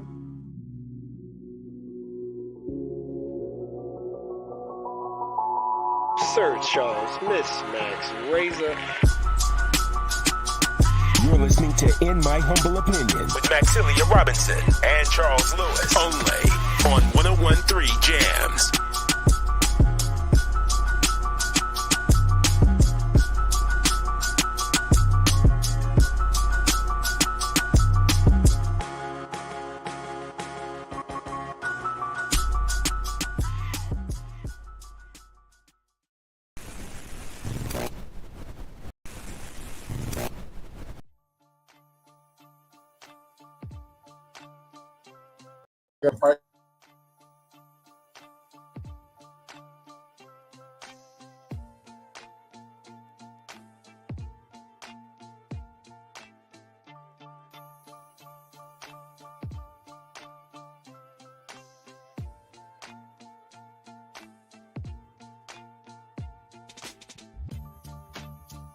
We live in a society in which structural racism is a very real thing. We are all dealing with that in every aspect of our lives, and the media is a reflection of our community. Historically, black people have been portrayed a certain way in the media to justify normative assumptions around political and social issues. More black people behind the cameras, in front of the cameras, more producers, more people of color producing, so they can go and get the content that's needed so they can highlight our attributes. I've been in this industry for 15 years, and I've seen firsthand how our voices just aren't heard. Even if you're in the newsroom, sometimes you get completely ignored and stereotypes are allowed to perpetuate. And one thing we want to do is combat that, and also bring information to people so they can be as informed as possible when choices are made in this city, so they can do whatever they can to get their voices heard. What I believe can be done about the situation is to have more people of color creating news stories, more people who have a interest in and a social consciousness that relates to the stories that they're telling. Charlottesville Tomorrow looks at these issues. We can present them on IMHO. Vinegar Hill Magazine can take that a step further, and just together we can just make this thing that can be an example of how we can change the media landscape, how we can be more inclusive to get these voices in, to get these people heard. That's just one thing that doesn't happen in so many places, and it's a shame. We think we live in a society that's very progressive, and we're talking about equity and diversity and inclusion and all these things. Still, the way that black people, and I would say, and I would argue especially black men, are portrayed by the media is incredibly dangerous, and you've seen the sort of tangible 1.3 Jams. IMHO Talk Show, good people. Tell a friend, tell a friend. We are still here, still with you. You can stream us, you can listen on that 101.3 FM in the Charlottesville area, or streaming worldwide. Massive to the people. Massive. Yeah. Sir Charles, Miss Max, A.A. Ron Razor, and we are still here joined by Shelby Edwards from Far. Always good, insightful information. And this is for our Charlottesville Affordable Housing Crisis special that we're doing today. So Shelby, I know I had something for you, sort of piggybacking off of what Razor was saying, and I know Aaron had something for you as well. But because you made a mention of something, and I think it's a misconception that a lot of people have, and I'm just curious of the dynamic, because again, we are talking about a housing crisis. So explain to us how you and your team handle the dynamic between folks who see that sense of community and see longevity in residing in public housing, contrasted with those who just see it as a temporary thing and they want to get out of public housing. Because I'm very curious on that bridge when we talk about affordable housing. Is once they leave the public housing, then there has to be some resource, some support for them to make that transition. So what's your thoughts around that? A huge misconception is that public housing is solely transitionary, and that anything outside of that is incorrect. And I think when we make broad generalizations like that, we lose the nuance of building community. I know that I have several residents in West Haven in particular that love living there. They love having, their neighbors. They love the history of the neighborhood, and they also love the rights that come with being a public housing resident.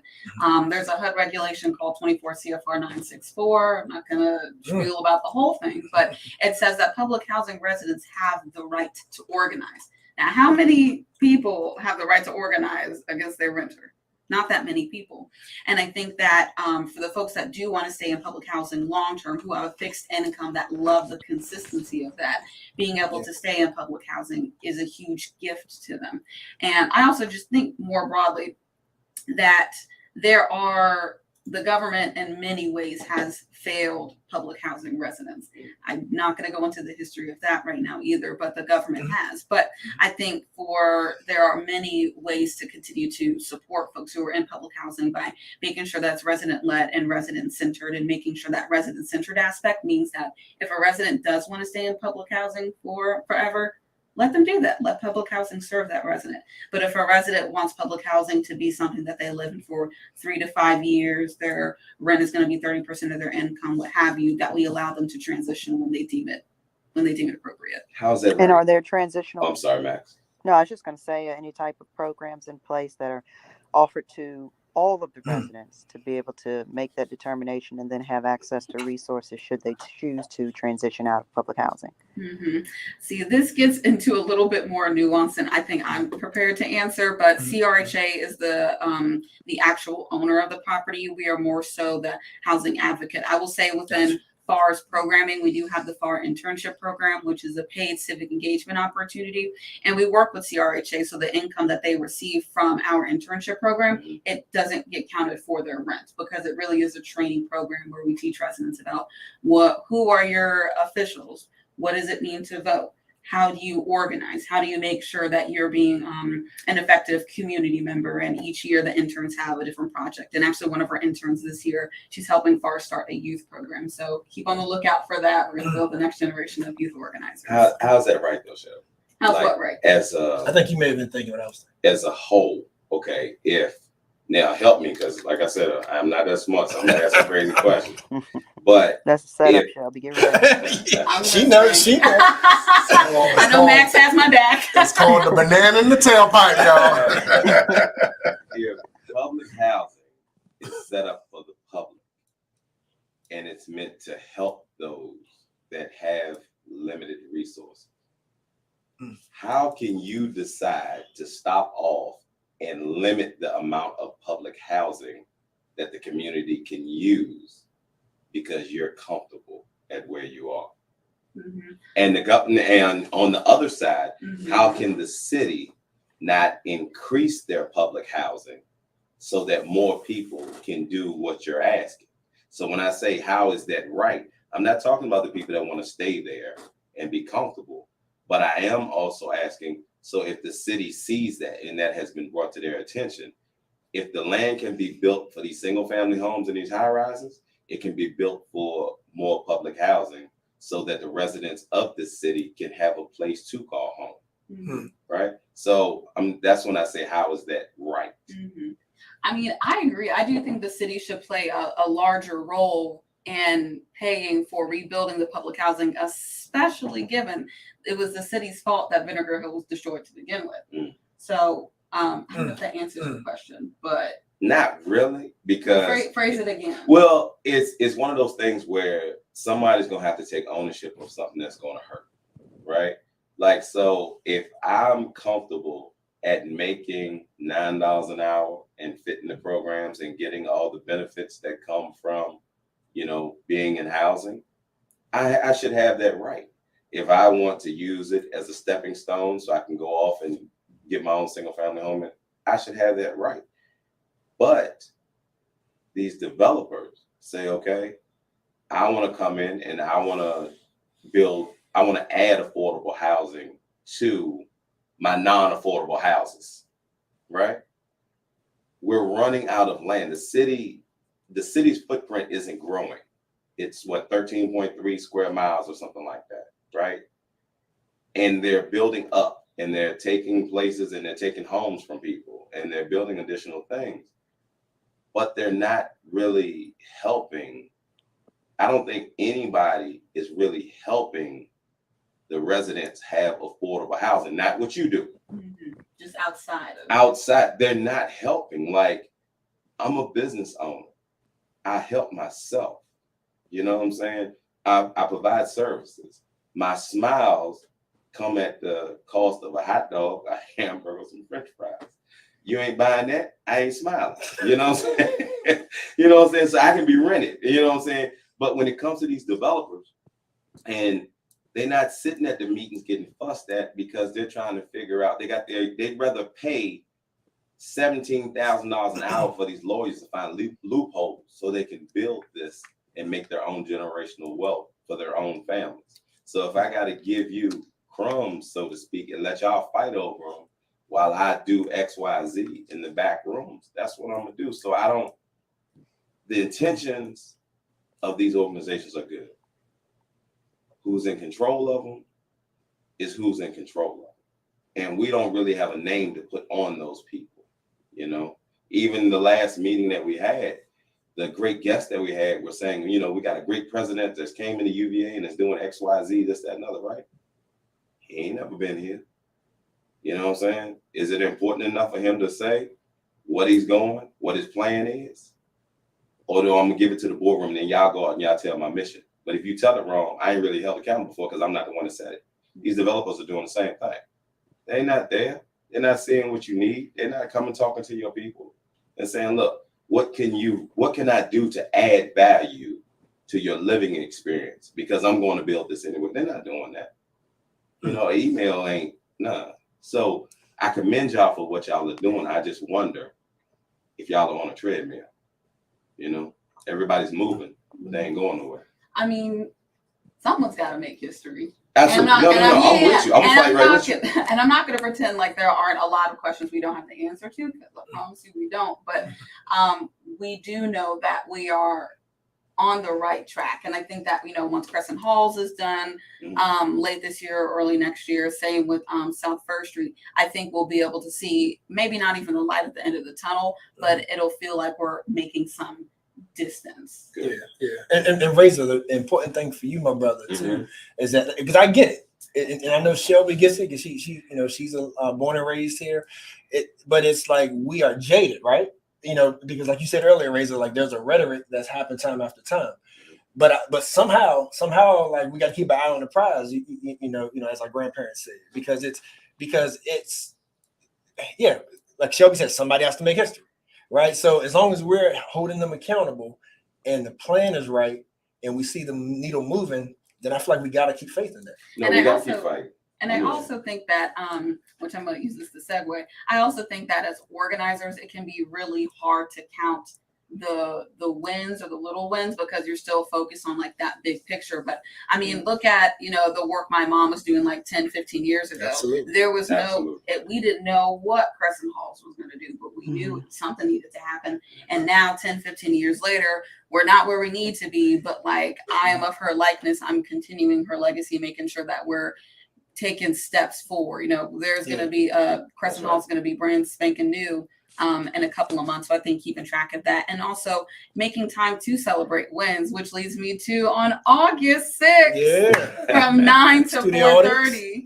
We are going to be having our 25th annual West Haven Community Day. It will take place over at 801 Hardy Drive. We have over 30 vendors that are coming to table and making sure that we are having resident-centered activities. There's going to be a moon bounce against my better judgment. I'm not a fan of moon bounces, but there's going to be a moon bounce snow cone machine. We have some amazing sponsors, which include, but are not limited to, Red Light Management, as well as Allison Partners and many others. We have a program book with the many sponsors we have. And we also have a food sponsor. Yeah. I think it's called Order Up. Man, get this dude out of here, man. So like I said, those are not all of the sponsors. I'm not going to get myself in trouble by naming all of them, but please make sure to look out for our social media and read our program. But we couldn't do this without the support of the residents as well as the West Haven Community Day Committee. Yeah, and Aaron got something for you, but I got to say, because you made me think too, like, you know, we as a people, like we have this thing too. And again, you know, like it comes from a history of trauma, but sometimes we don't appreciate like what we have and who we have until it's gone. You know, and me personally, I'm speaking on like whether you look at people like a Chief Brackney, you look at even like a Mayor Walker, like a Wes Bellamy, so on and so forth, because we have this trust issue, right, Razor? Where it's like we look at everything that's wrong. That's right. But then when they're gone, then we be like, yeah, like they did do A, B, and C. Yeah, you don't miss your water to the well. You know? But no, I appreciate that. Make sure everybody goes out and goes to that particular event. I'm an income advocate because I'm in mortgage banking. So I think sometimes the arguments for public housing and the arguments for financing get a little convoluted and they cross hairs because I have had, you know, government services before, things of that nature. When I was young, I was on WIC, all of that stuff. But I'm an income advocate because you look like you drank milk. What? What kind of milk? What does that mean? Skim milk. He looked like a skim milk baby. It's bro crazy. But the reason why I bring up I'm an income advocate is because I always tell my clients that come to me for any sort of services is that, right, this is a stepping stone. So you want to start here but the only way that you're actually going to be able to control your actual future is for you to put yourself in position to own something and things of that nature. And so I was very, very curious. I understand that that's not everybody's journey. What I want to ask you about is, what initiatives are there for our seniors in public housing? Because they are a distinct segment of the population that I'm extremely concerned for, because most people, let's be honest, if we look at the statistics, do not plan well for retirement at all. Most people actually end up in certain ways working until they die. And many of our seniors get put into the worst positions because their health starts to depreciate.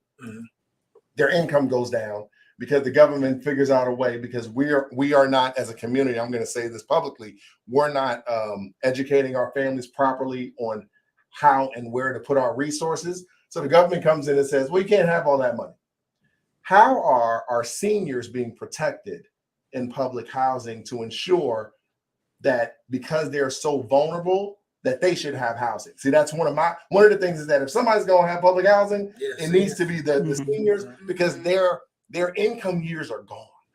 Does that make sense? That does make sense. And it makes me want to hit on a couple of points and start rambling, reel me in. So one of the things I'm really excited about is that we're working with, again, the Charlottesville Redevelopment and Housing Authority. Home ownership is not off the table. So Good. one of the So one of the elements that we're working through with the 6th Street project in particular, we're having informal conversations about what does home ownership look like, and how do we make sure that the residents have the ability to own things too. Again, I don't necessarily have the financial specifics of what that'll look like, but that is definitely on the table as a consideration, which I'm excited for.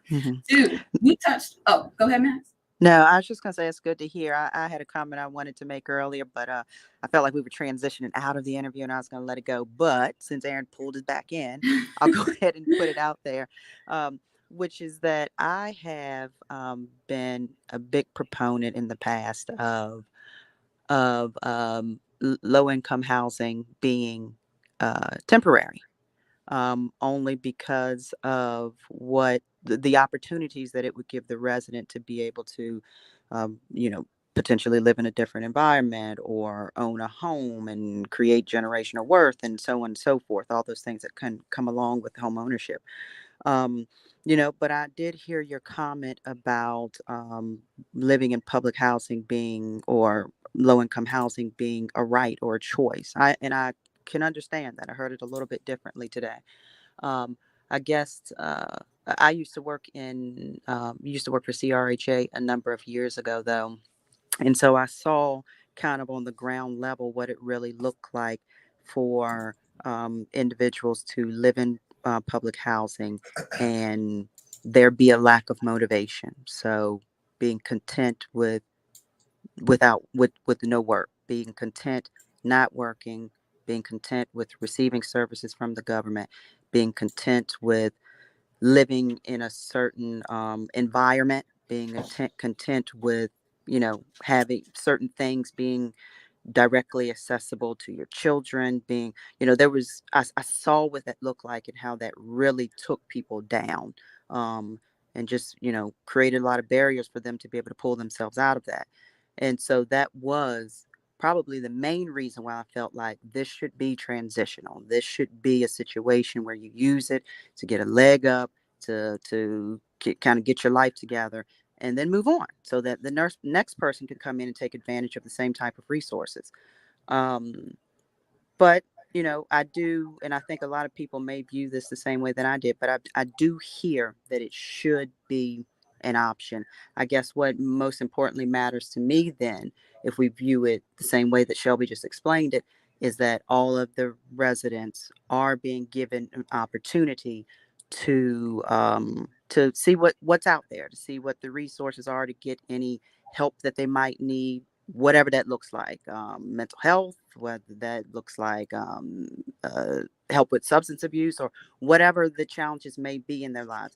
If they're getting access to what it may look like to live in other housing complexes or buy a home, and getting any help that they need in order to kind of function in their, just have the best possible quality of life, then I'm more content with them making a sound decision of whether or not I'm choosing to stay in public housing or I'm choosing to, move out and do otherwise. Mm-hmm.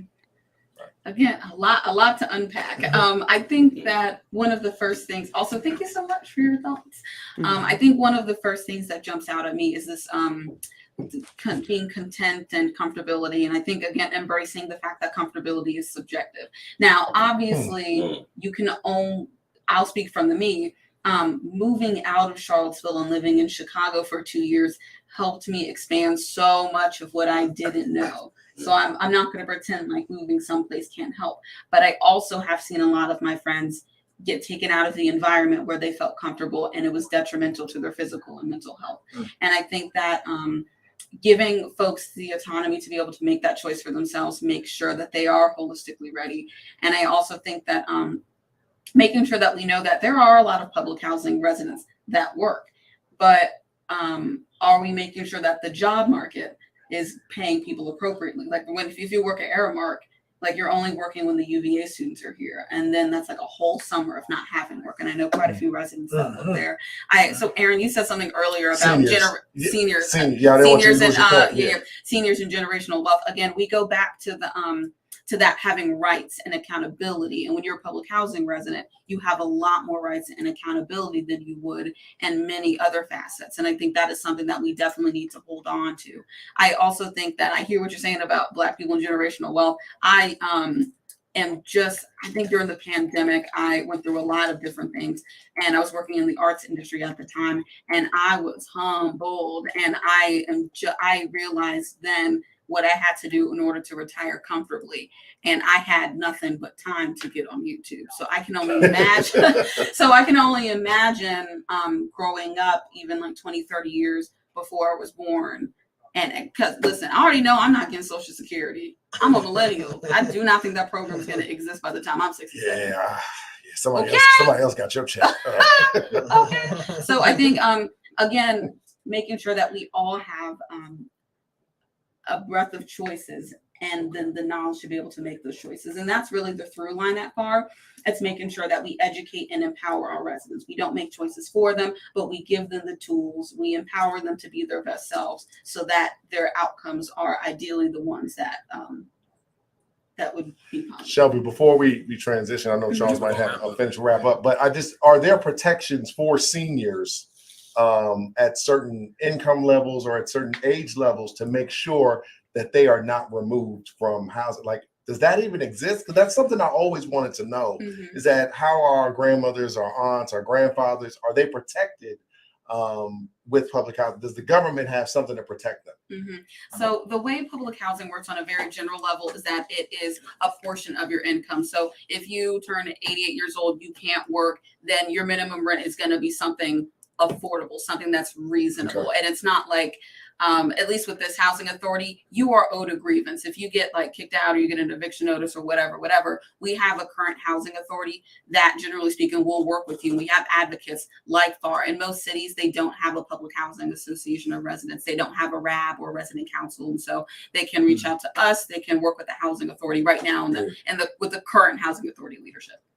They should do that also, Aaron, with like funeral expenses, because as well as you get older, and I just buried my mom. Thank God she had insurance. Right. But let's say, for instance, thank you, if I had been in housing and my mother passed away, I'm already at a deficit. So then now I got to bury her. And one of the mental aspects that I know can affect people would be the fact is if I have to send them on to the next life with less than I want to. So if I gotta, cremate them when we don't believe in it, or I gotta pretty much put them in a pine box, that would have crushed me had I had to do that for my mom. If I was in that position right there. So now, not only am I the loss that you have right there, I feel inadequate, especially as a Black son, to have done that to your parent. Like, it just wouldn't have. I think that's a program that we need to work on. Like, if you can get into housing, there should be some money put aside that also helps give you a respectable burial. Thank you for that.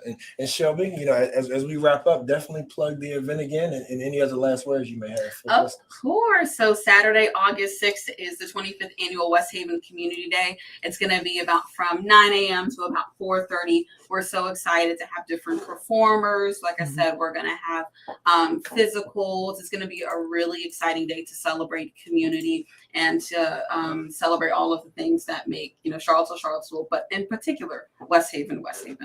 And if you want to follow Far on Instagram, we're at Cville. That's PHARCVILLE on Twitter, Instagram, TikTok.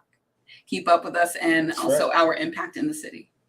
Good stuff. Shelby, thank you. Thank you so much. Keep up the great work. Thank you. We're proud of you. I'm trying. Support Black leadership. That's unrelated, but support Black leadership, y'all, in the city. That's right. Until next time.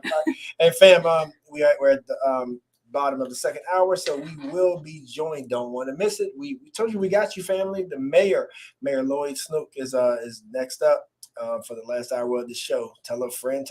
Hey, Charles, don't forget Solar Cville. Yeah, can't Saturday, forget August 13th, 5 p.m. Plug it, Razor. I have to, because Almighty will get on my last nerves if we don't. I love you, boy. Hey, you see all these buttons I got, man. You got to have my back. So, I got you. Go ahead. Hey, if it get bad enough, I got your front. What else you got to say about it? You got it? That's good. We mentioned we'll it a remind them little bit again. each time. Yeah. We just keep plugging it. Support West Haven Day. Support any organization that is meant to help the city, especially our community. That's right. The things that and then with Solar Cville, that's meant to empower you mentally. You got artists out there that you can support that's giving their all. And follow them every day. And follow them every day. They're out here Absolutely. working for us. Yeah. Cool. Well, stay tuned, family. Much more show left. IMHO Talk Show. Hey, we gotta hit a rest in peace, bro. Bill Russell just passed. I know. I saw who did? Bill Russell. Did he? Yeah. How was it? Russell was 150. He was 80. What? No, Thanks, Shelby. You can still hear me. Hey, no.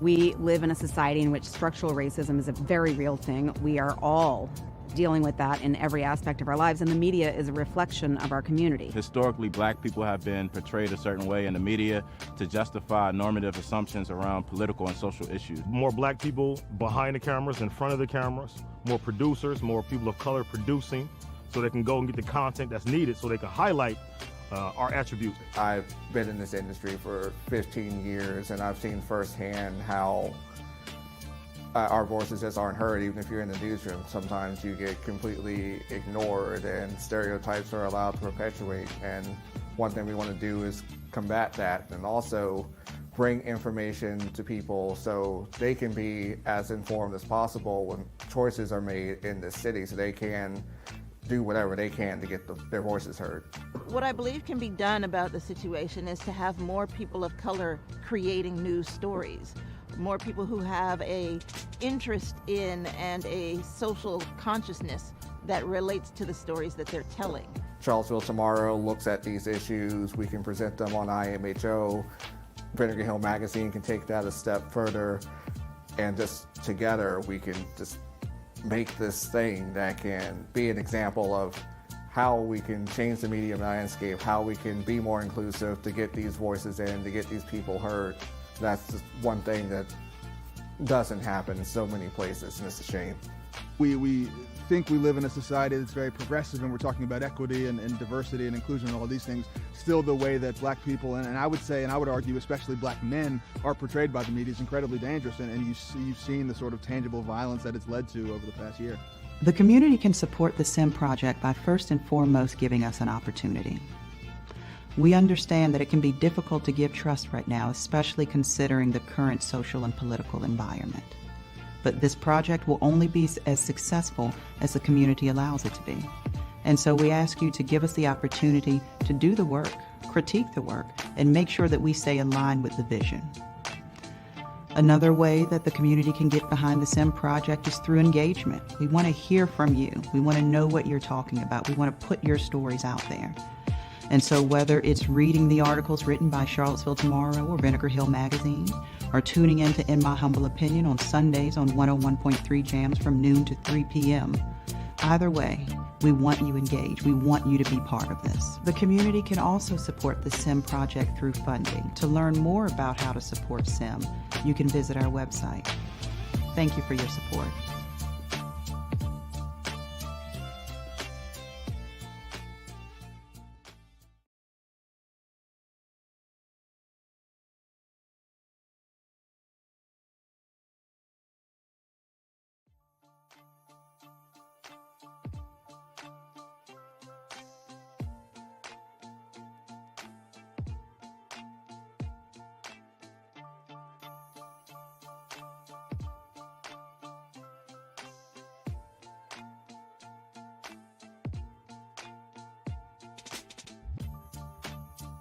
We live in a society in which structural racism is a very real thing. We are all dealing with that in every aspect of our lives, and the media is a reflection of our community. Historically, black people have been portrayed a certain way in the media to justify normative assumptions around political and social issues. More black people behind the cameras, in front of the cameras, more producers, more people of color producing, so they can go and get the content that's needed so they can highlight our attributes. I've been in this industry for 15 years, and I've seen firsthand how our voices just aren't heard. Even if you're in the newsroom, sometimes you get completely ignored and stereotypes are allowed to perpetuate. And one thing we want to do is combat that and also bring information to people so they can be as informed as possible when choices are made in this city, so they can do whatever they can to get their voices heard. What I believe can be done about the situation is to have more people of color creating news stories, more people who have a interest in and a social consciousness that relates to the stories that they're telling. Charlottesville Tomorrow looks at these issues. We can present them on IMHO. Vinegar Hill Magazine can take that a step further, and just together we can just make this thing that can be an example of how we can change the media landscape, how we can be more inclusive to get these voices in, to get these people heard. That's just one thing that doesn't happen in so many places, and it's a shame. We think we live in a society that's very progressive, and we're talking about equity and diversity and inclusion and all these things. Still, the way that black people, and I would say, and I would argue especially black men, are portrayed by the media is incredibly dangerous, and you've seen the sort of tangible violence that it's led to over the past year. The community can support the SIM project by first and foremost giving us an opportunity. We understand that it can be difficult to give trust right now, especially considering the current social and political environment. But this project will only be as successful as the community allows it to be. And so we ask you to give us the opportunity to do the work, critique the work, and make sure that we stay in line with the vision. Another way that the community can get behind the SIM project is through engagement. We want to hear from you. We want to know what you're talking about. We want to put your stories out there.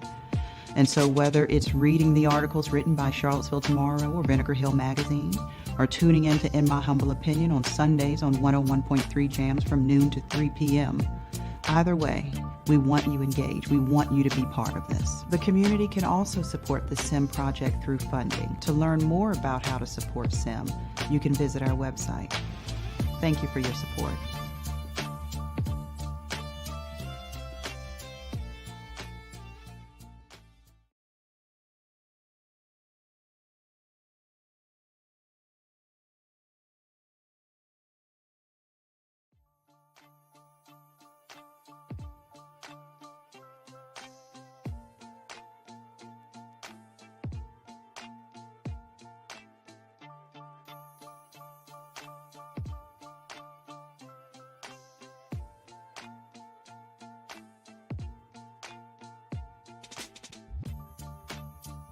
We live in a society in which structural racism is a very real thing. We are all dealing with that in every aspect of our lives, and the media is a reflection of our community. Historically, black people have been portrayed a certain way in the media to justify normative assumptions around political and social issues. More black people behind the cameras, in front of the cameras, more producers, more people of color producing, so they can go and get the content that's needed so they can highlight our attributes. I've been in this industry for 15 years, and I've seen firsthand how our voices just aren't heard. Even if you're in the newsroom, sometimes you get completely ignored and stereotypes are allowed to perpetuate. And one thing we want to do is combat that, and also bring information to people so they can be as informed as possible when choices are made in this city, so they can do whatever they can to get their voices heard. What I believe can be done about the situation is to have more people of color creating news stories, more people who have a interest in and a social consciousness that relates to the stories that they're telling. Charlottesville Tomorrow looks at these issues. We can present them on IMHO. Vinegar Hill Magazine can take that a step further, and just together we can just make this thing that can be an example of how we can change the media landscape, how we can be more inclusive to get these voices in, to get these people heard. That's just one thing that doesn't happen in so many places, and it's a shame. We think we live in a society that's very progressive, and we're talking about equity and diversity and inclusion and all these things. Still, the way that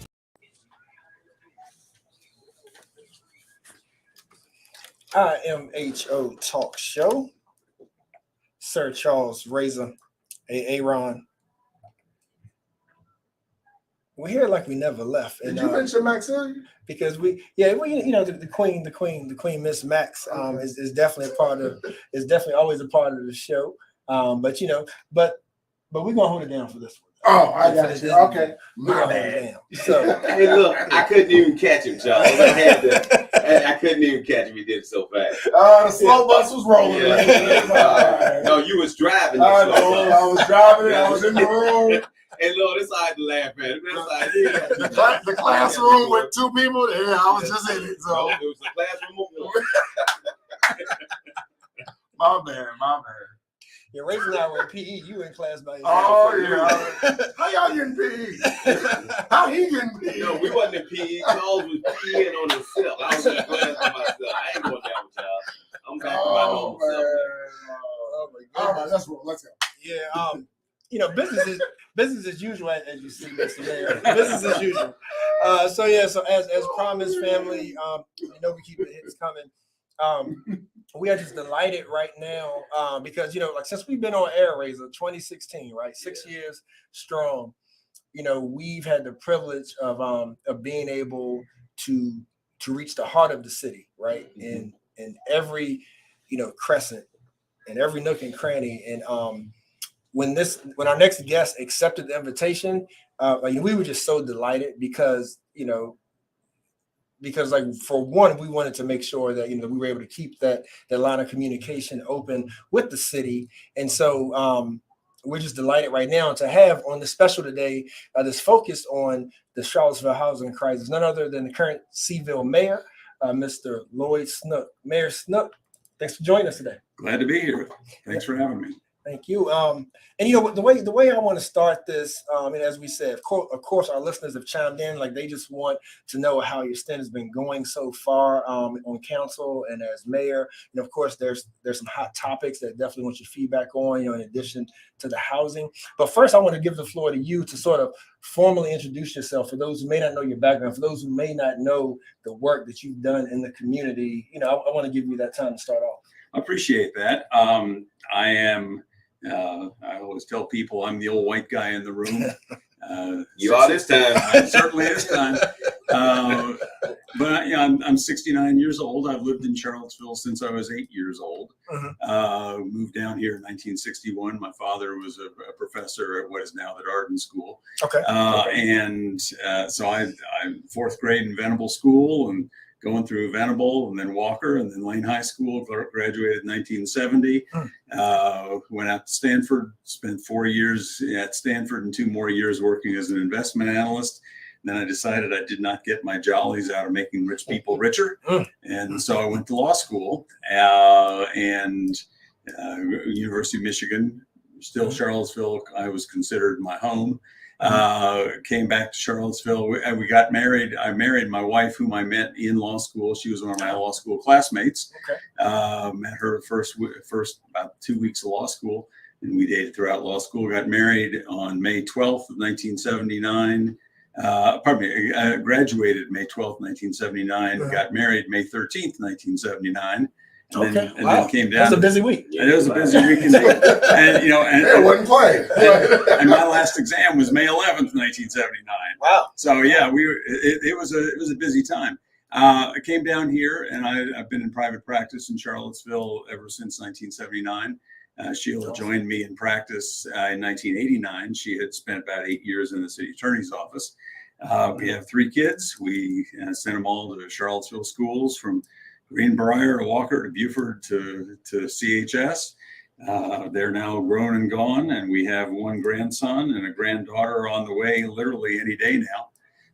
So yeah, we're looking forward to that. I am told that grandfathers get little granddaughters wrapped around their little finger, or vice versa. And so, you know, we'll see how that goes, but I'm looking forward to it.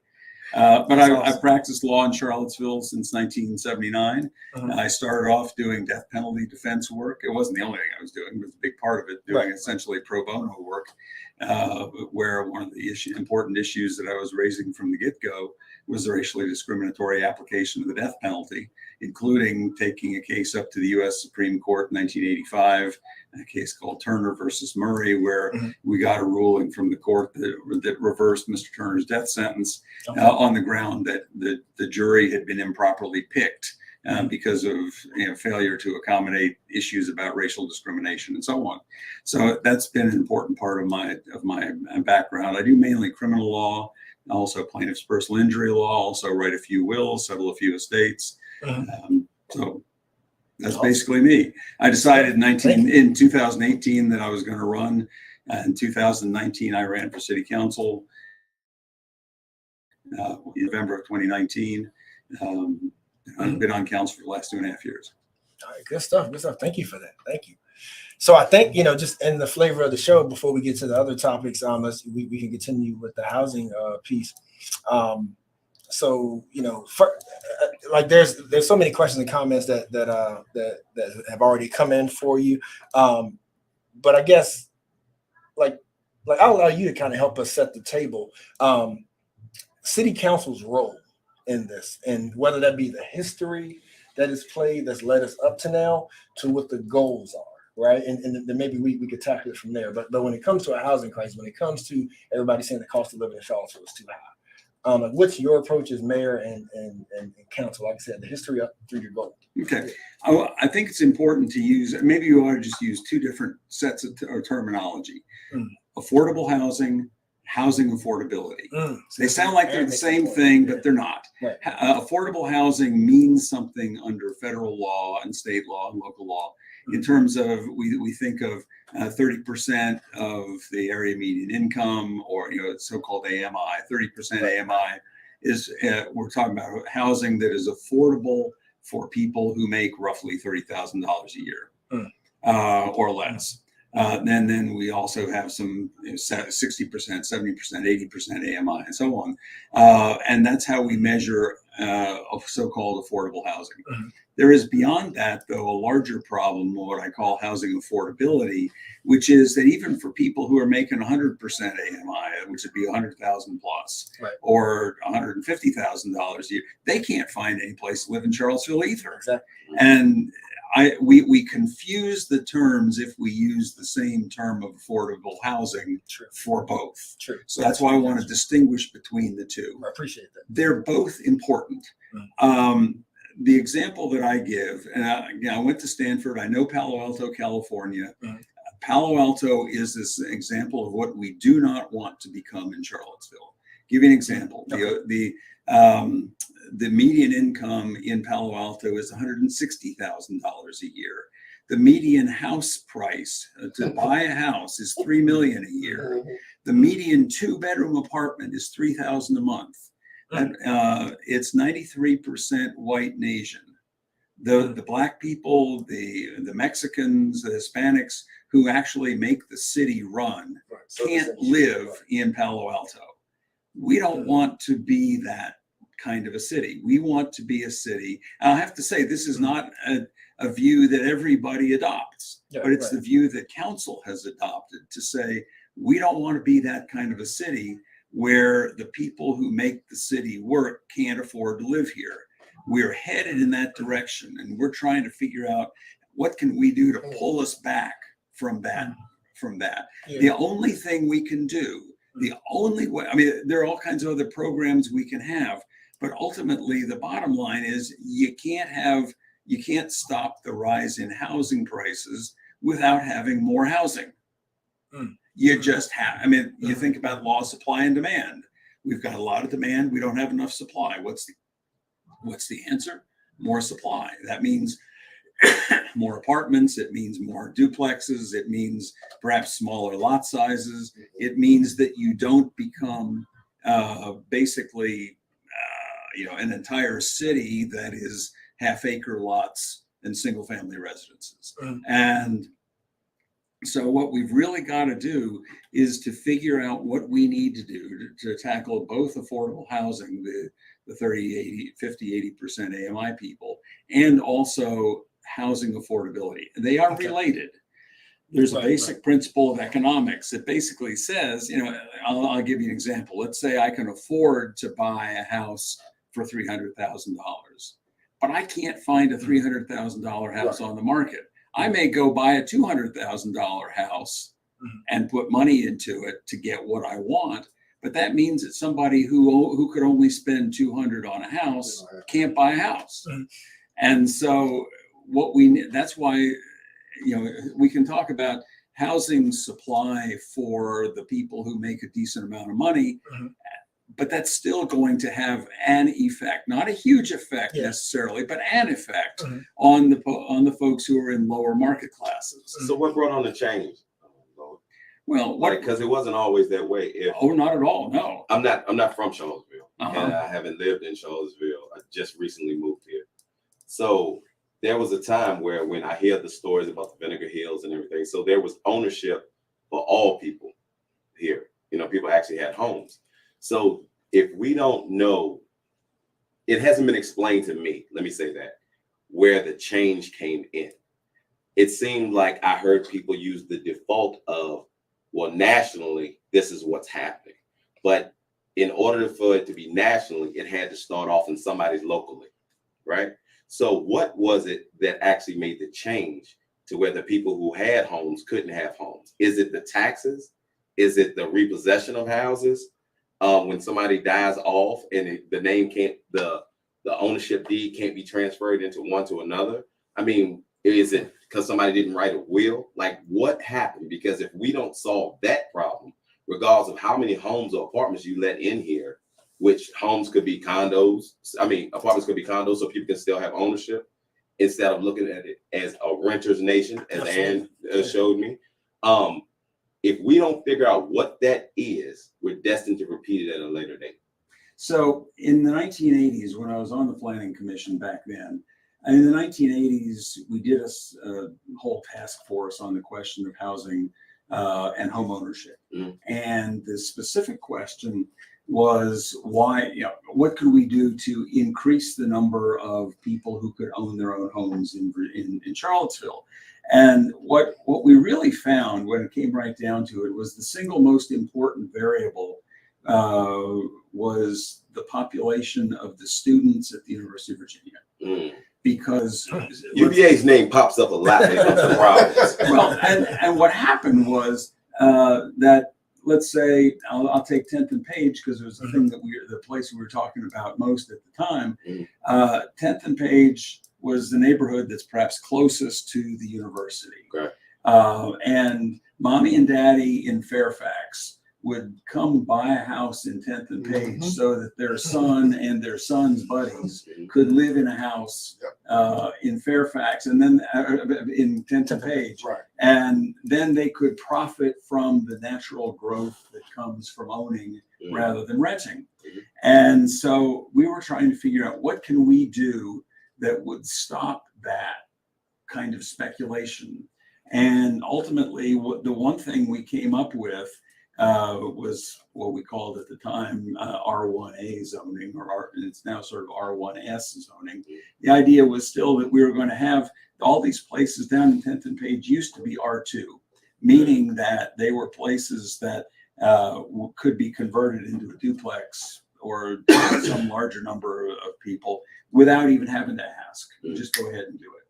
And so what that necessarily meant was, again, mommy and daddy in Fairfax could be buying up this house, splitting it in two pieces. Their son and maybe one roommate lives on one side, two other people live on the other side. Now you got four people contributing to the income. They can bid up the price. Right. And that's what was happening. And so we said, we're not going to let that happen. But what happened, and this is, I was on the planning commission from 81 to 89. After I got off the planning commission, we had started this ball rolling to try to change the zoning in that neighborhood. And it got distorted.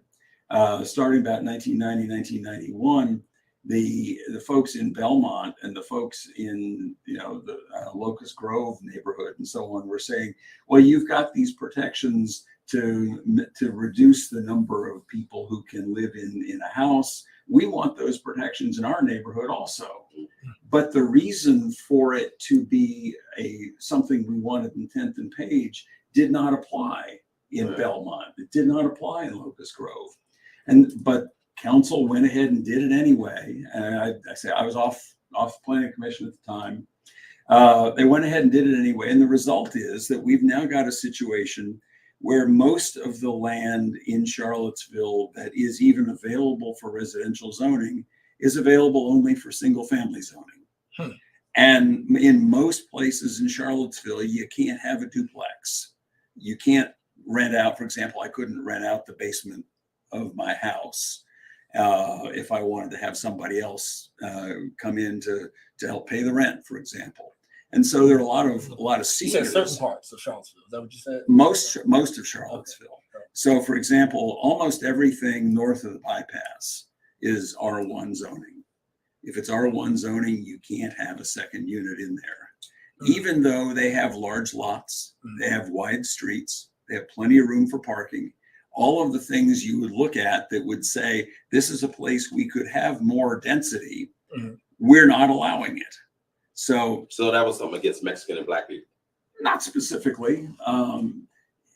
I can't say that that there is not a piece of that, because I will tell you that we've been getting all kinds of nasty grams from people who don't want us to allow more duplexes in their neighborhoods, who have basically said, we're all in favor of density, but over there. Can't be dense over here, right? That's right. Can't be dense here. It's okay to build up Friendship Court.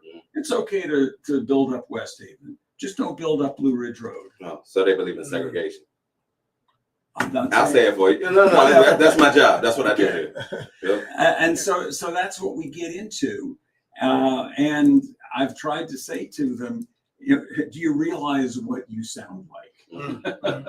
And even I'm the old white guy in the room. I ought to be able to have this conversation more easily with them, but I'm not. Gotcha.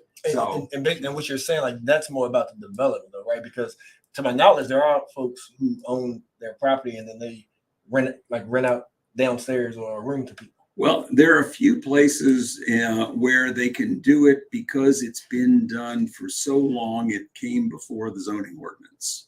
So grandfathered in. But most places, like most of Greenbrier, for example, you can't do it. Gotcha. There are a few places in Greenbrier that are set up as duplexes, but only a few. Yeah. Now, a comment that I heard you make earlier about the current council is stopping it from going the direction of being like Palo Alto. So, but isn't it true that that we're already there? Isn't it true that the majority of people who work at the number one employer here can't live here and don't live here in the city? So aren't we already there? We're headed that way. Palo Alto is more extreme. Okay. I want to make sure we don't go to the extreme. If it's possible to dial it back, that's great. But at the very least, let's stop the bleeding. Lord, I would think that I have to kind of side more with what Charles said, only because We recently moved here and we started looking at where we're going to have our kids go to school. Now, it was looked upon one time that inner city school, let's say CHS, would have had more crime than, say, at Albemarle. So now that Albemarle tends to have more, on paper, more crime than Charlottesville, it sounds like people were forced to move from Charlottesville, and whatever issues they had within the city, they've taken to the country. So just because it's not at the extreme doesn't mean it's not there, so to speak. Well, I agree. So at that point, there's no Band-Aid that's going to fix the issue, because it's already the tipping scales. By the time that we recognize and say, okay, this is Palo Alto, it's not going to reverse. So what is it that we can do to cut off the lifeline for that type of ideology? Who do we go after? I am less interested in the ideology than in the practicality. Okay. If we can get the practical details right, the ideologues are just going to have to suck it up. Okay. And so what that means to me is that we've already basically said in our future land use map, and just to make clear, last year, 2021, we agonized over the future land use map, which is only about 3 pages of our comprehensive plan. But it's also the prelude to the rewrite of the zoning ordinance, which is taking place this year in 2022. What I'm hoping we will come out with is a zoning ordinance that says every place that is currently single family zoning, we will allow up to 3 or maybe even 4 units on that property. So you can take your house and you can turn it into a duplex or a triplex or however, as long as there's going to be some restraints. For example, it's still got to be sort of a house size thing. You can't have, suddenly you're going to build a 10,000 square foot house and you're going to divide that into 4 pieces. The example that I always look at and cringe is it on Booker Street. There's this huge house over there somebody built, and they got the brainy idea that what they were going to do was have a huge house because it was R2. They were going to have a huge house and they were going to have one kind of penthouse on top, and they would live in the penthouse and they would rent out the rest of this big old house probably to just a whole bunch of UVA students or something. Well, the neighborhood took a look at that. I'm sorry, I got a frog in my throat I can't get rid of today. Neighborhood took a look at that and said, this is atrocious. This is ridiculous. They've got this huge structure there and it's completely out of character of the neighborhood. And then finally sort of shut down on the construction of it, and they decided not to go that way. That's an example of how somebody is trying to game the system in the wrong way. We want to make sure that, and this gets back to what's sometimes called a form-based code, a zoning code, where we basically say, if you've got something that pretty much looks like a house, same size, same dimensions, same height, everything else, if you've got something that looks like every other house in the neighborhood, we really don't care whether you've got 2 family units in there or 3 family units in there. We care if you have 10 or 12, but 1, 2, 3, 4, whatever. If you can divide your 3,000 square foot house into 4 750 square foot residences, cool.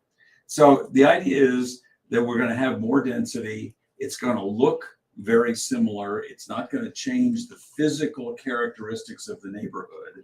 And if we can do that by allowing that basically everywhere in the city, then we're going to be able to get more people who can live in cheaper places. I think Aaron got a question for you. Okay, right. No, I appreciate that.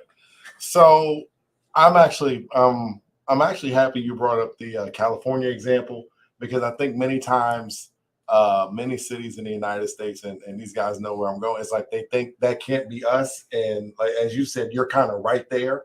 But one of the examples that I think most people in this particular area need to look at, that's a pretty similar example, not only Palo Alto, but also San Francisco. San Francisco is basically unaffordable for the people that live in that city. But one of the main issues that happens in these cities that I think we need to be aware of is the level of homelessness that comes with it. And particularly homelessness on the level, it affects the most vulnerable populations. And in our country, created to be a permanent underclass. That's the Black population and your Black citizens, and also particularly Black males are affected tremendously by homelessness. Has there been a concern, or has there been some sort of implementation and discussions that you and the council have been having, or just the leadership, about being really serious? Like, hey guys, these cities that we kind of, and not you, but these cities that Charlottesville might say we would like to model ourselves after, there are these overwhelmingly other problems that we have real life. Like, you can go online right now and see San Francisco and see Skid Row and see 50,000 people living on the street. That's real life, real time. How are those discussions in those rooms that you guys are talking about? This is what comes with this when being a city like this. This is what comes: the homelessness, the poverty, our citizens leaving this particular area and not being able to even work, and then employers losing good employees. How are those discussions, and what things can possibly be done to implement?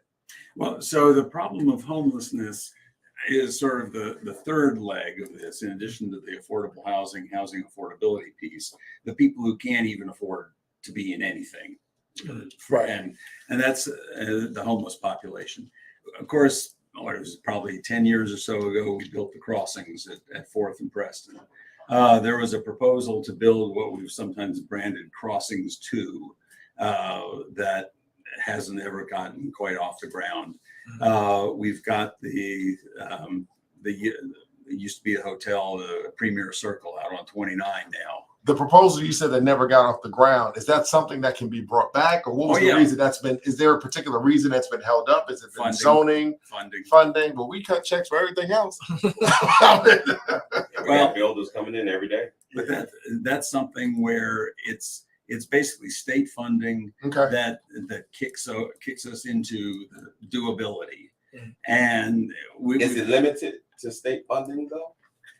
If it's not limited to state funding, it can be added on to something that the builders would have to do in order to contribute to help the city that they plan on making revenue from, I would think. At this point, we don't have, let's see, the ordinance that we've got does not allow us to, I'm trying to figure out the best way to put this.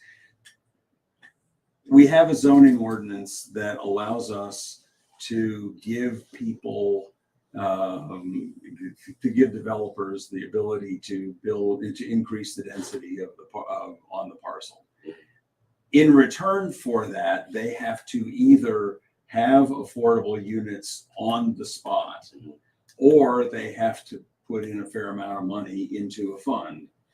The ordinance does not allow us to just pick out any amount of money and say, okay, we want $1 million here. And I don't know the details of how that's going to get rewritten, but everybody has recognized that that's an ordinance that isn't working. So they can just pay the fine and then do what they want to do. Basically, yes. Okay. And the problem is that what you call the fine is what you call it? Well, it's a contribution to the affordable housing fund. Smell like shit. Whatever you want to call it, the amount of money that we are allowed to charge isn't enough to make a dent. Okay.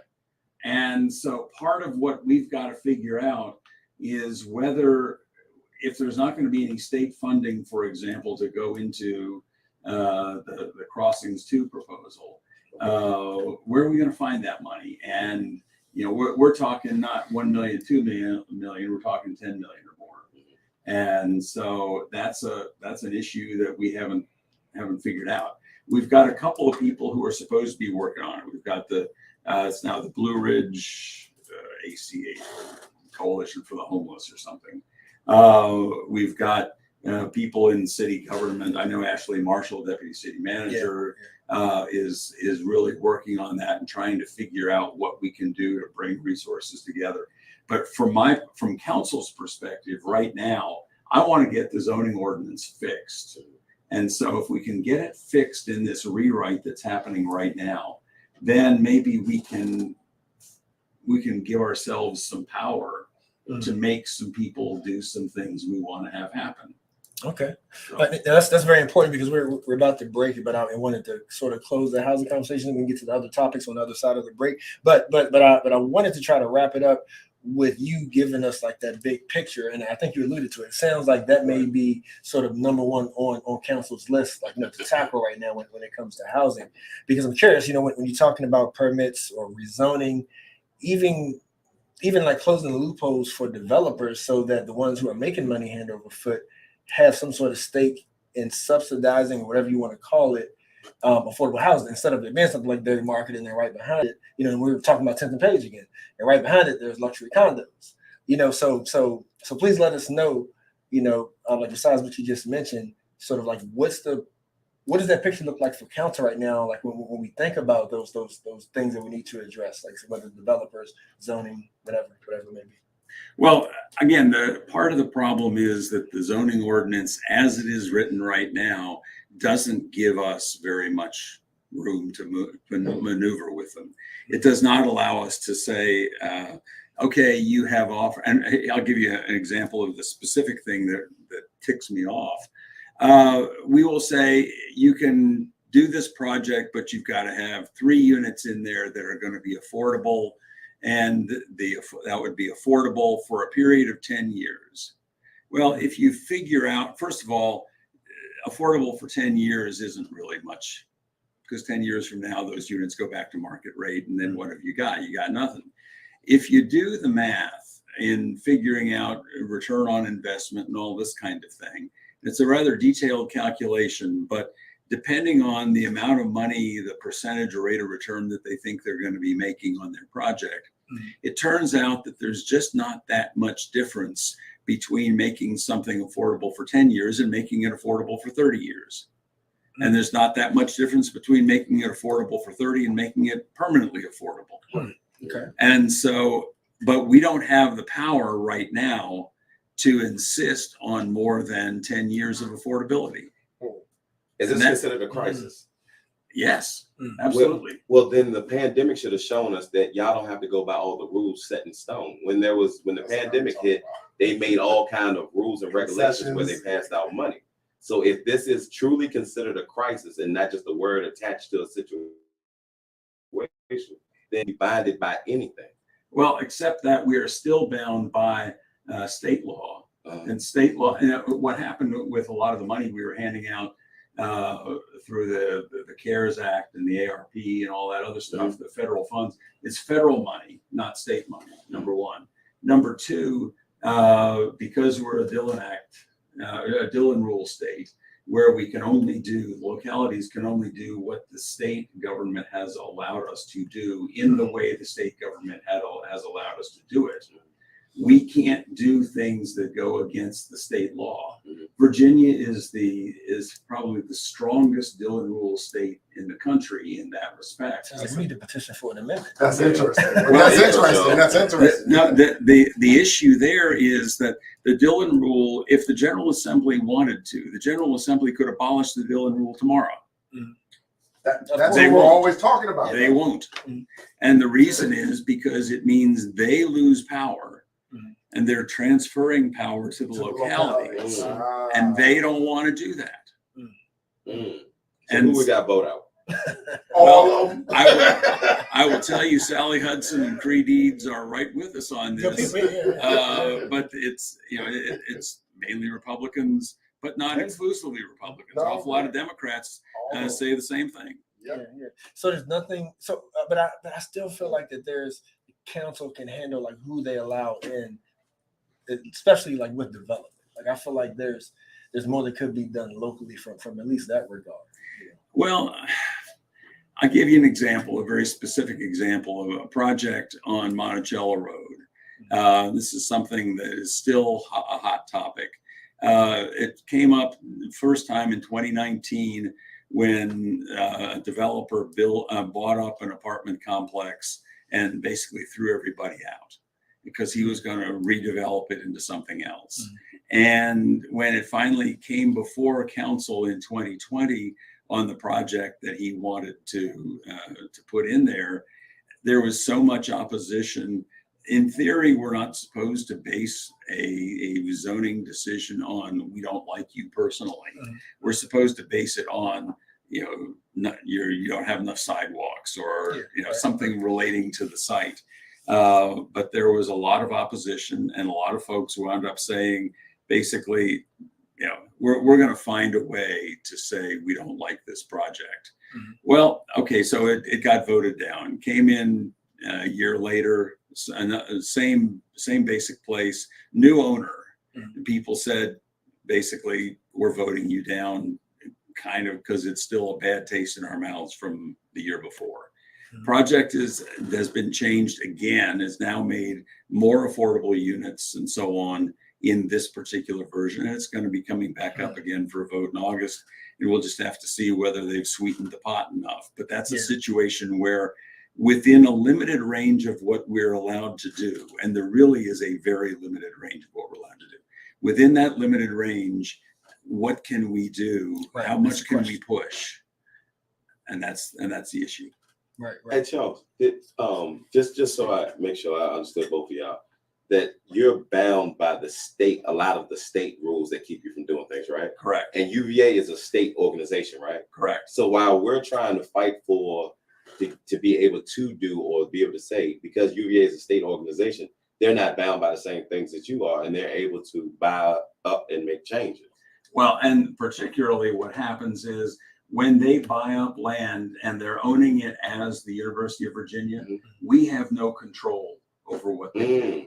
So I'll give you a thing that's happening right now is in the area between Emmett Street and University Avenue, where, along the railroad tracks, Ivy Road, where they're putting this new school of data science and so on. And there's going to be a hotel there, and there's going to be a conference center, and all of the businesses that used to provide income to the city, tax revenue to the city. The tax revenue is gone. We're going to be losing a substantial amount of tax revenue. They're going to get to do anything they want to do in that space. And we can't stop them from doing what they do in the space. About the only thing we can actually do with them right now is to hassle them over their connections to the water and sewer system. When they come off of their property into the street, then we've got some control over what the situation is. Now we can't just be arbitrary about it and say, okay, we're going to charge you $1 million for the sewer connection. But well, we really can't. I know. I'm just teasing you, right?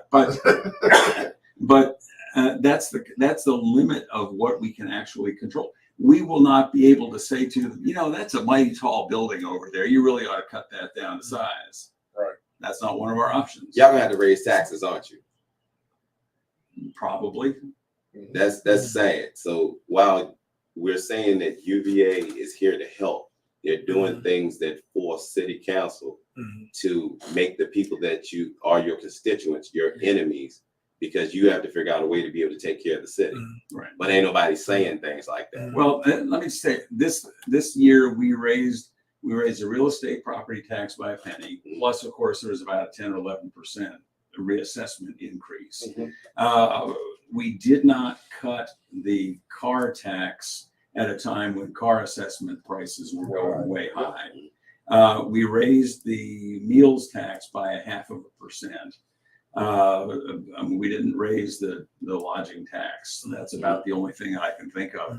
But that's an example of finding a little bit of money here, a little bit of money there to get to the point where we could finally say, yes, we could build the Buford School project. Is city council able to raise based on the income threshold? Or does it have to be across the board? Has to be across the board. We are allowed to do something which we changed over this year. This is sort of a funny story. We had for a long time had this tax relief program that actually we weren't doing right. We were not doing it the way the state law allows us to do it. And I had asked, when we were being told, oh no, we can't give any more tax relief than what we're doing, I had asked a group at the University of Virginia Law School to come in and take a look. And these two students came in and looked at every statute that we had, every law we had. And they said, well, you're not doing it right this way, but if you do it under this statute instead, you can give more tax relief to more people, and you can base it on income. Okay. And so that's what we're doing now. And because of bringing in the UVA students to get a fresh look at everything, we've now figured out a way to give tax relief to, I don't know, it's probably 100, 150 more people than we were going to otherwise. Yeah. So I mean, lastly, real quick before we switch gears, I mean, there seems to be a refresher right now with current leadership, with President Ryan and folks that are in place. So what's the relationship like there when it comes to council working with the university? Pretty good. I have to say that the thing that concerns me is that Governor Youngkin has appointed 4 people who are not on the same page, and he's promised to appoint 4 new people each year. And so by 3 years from now, we may not, actually by 2 years from now, may not have a board of visitors that we can do business with. So if we can make some agreements like real quick and get them implemented like real quick, we may have a chance to use that goodwill. But we've got a situation where there's some people on the board of visitors who are locals.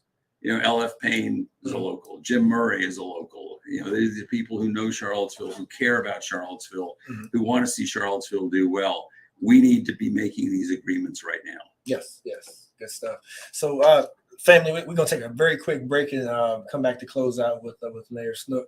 And I see the questions and comments, so we're gonna try to bundle them up and do a little rapid fire as much as we can. But it's a IMHO talk show, y'all. Stay tuned. Tell a friend, tell a friend. Good job. I don't know why my voice is so froggy. Maggie Gutenheimer. IMHO talk show.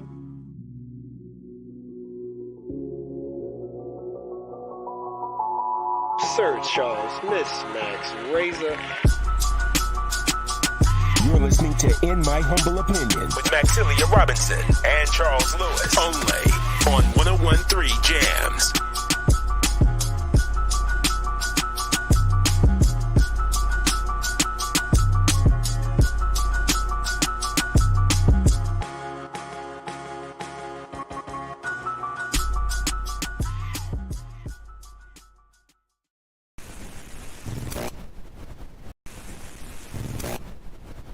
IMHO talk show.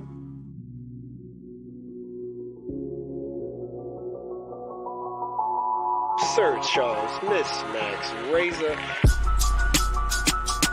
You're listening to In My Humble Opinion with Maxilia Robinson and Charles Lewis, only on 101.3 Jams.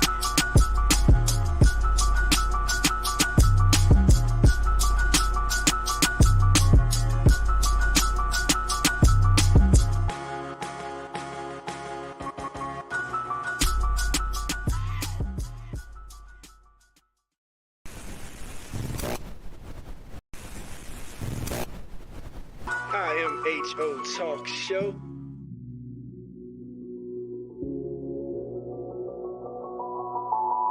Sir Charles, Miss Max Razor. You're listening to In My Humble Opinion with Maxilia Robinson and Charles Lewis, only on 101.3 Jams.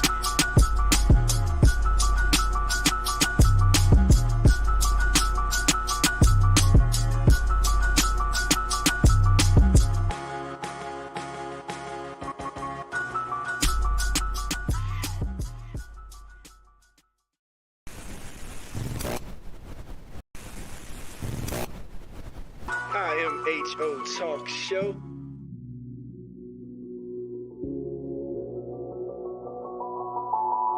Sir Charles, Miss Max Razor. You're listening.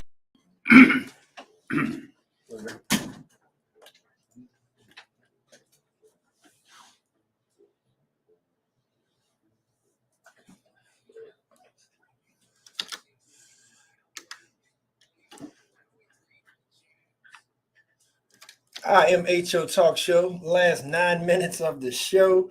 I'm gonna try to try to bundle these up for you, Mayor, to try to get through this. And let's see. So one is the Black community directly, right? how do you feel the city can create a better relationship with the Black community? What does the city need from the Black community? You know, do you feel like that y'all are listening when the community is talking? You know, or is the community missing something that they should divert their attention to that would help this relationship? You know, the one thing I say about that is that it's quieter now, right? You know, it seems a little quieter. I don't know if that's a good thing or not. Well, I think it is, and here's why. You know, in the radio business, you know what I mean when I'm talking about signal to noise ratio. Okay. We always had signal going on for the last few years, but the noise outweighed the signal. And now the noise level is down and the signal is coming through. And the signal, I mean, we're able to spend more time on things that actually produce for people. And when we can, for example, get the university people to come in and tell us how we can reform our tax relief program is a good example. We've got a lot of stuff that we're doing right now on the zoning thing that is technical work. And if we're spending all of our time worrying about the distractions out there, then we're not able to spend the time on the technical pieces to get it right.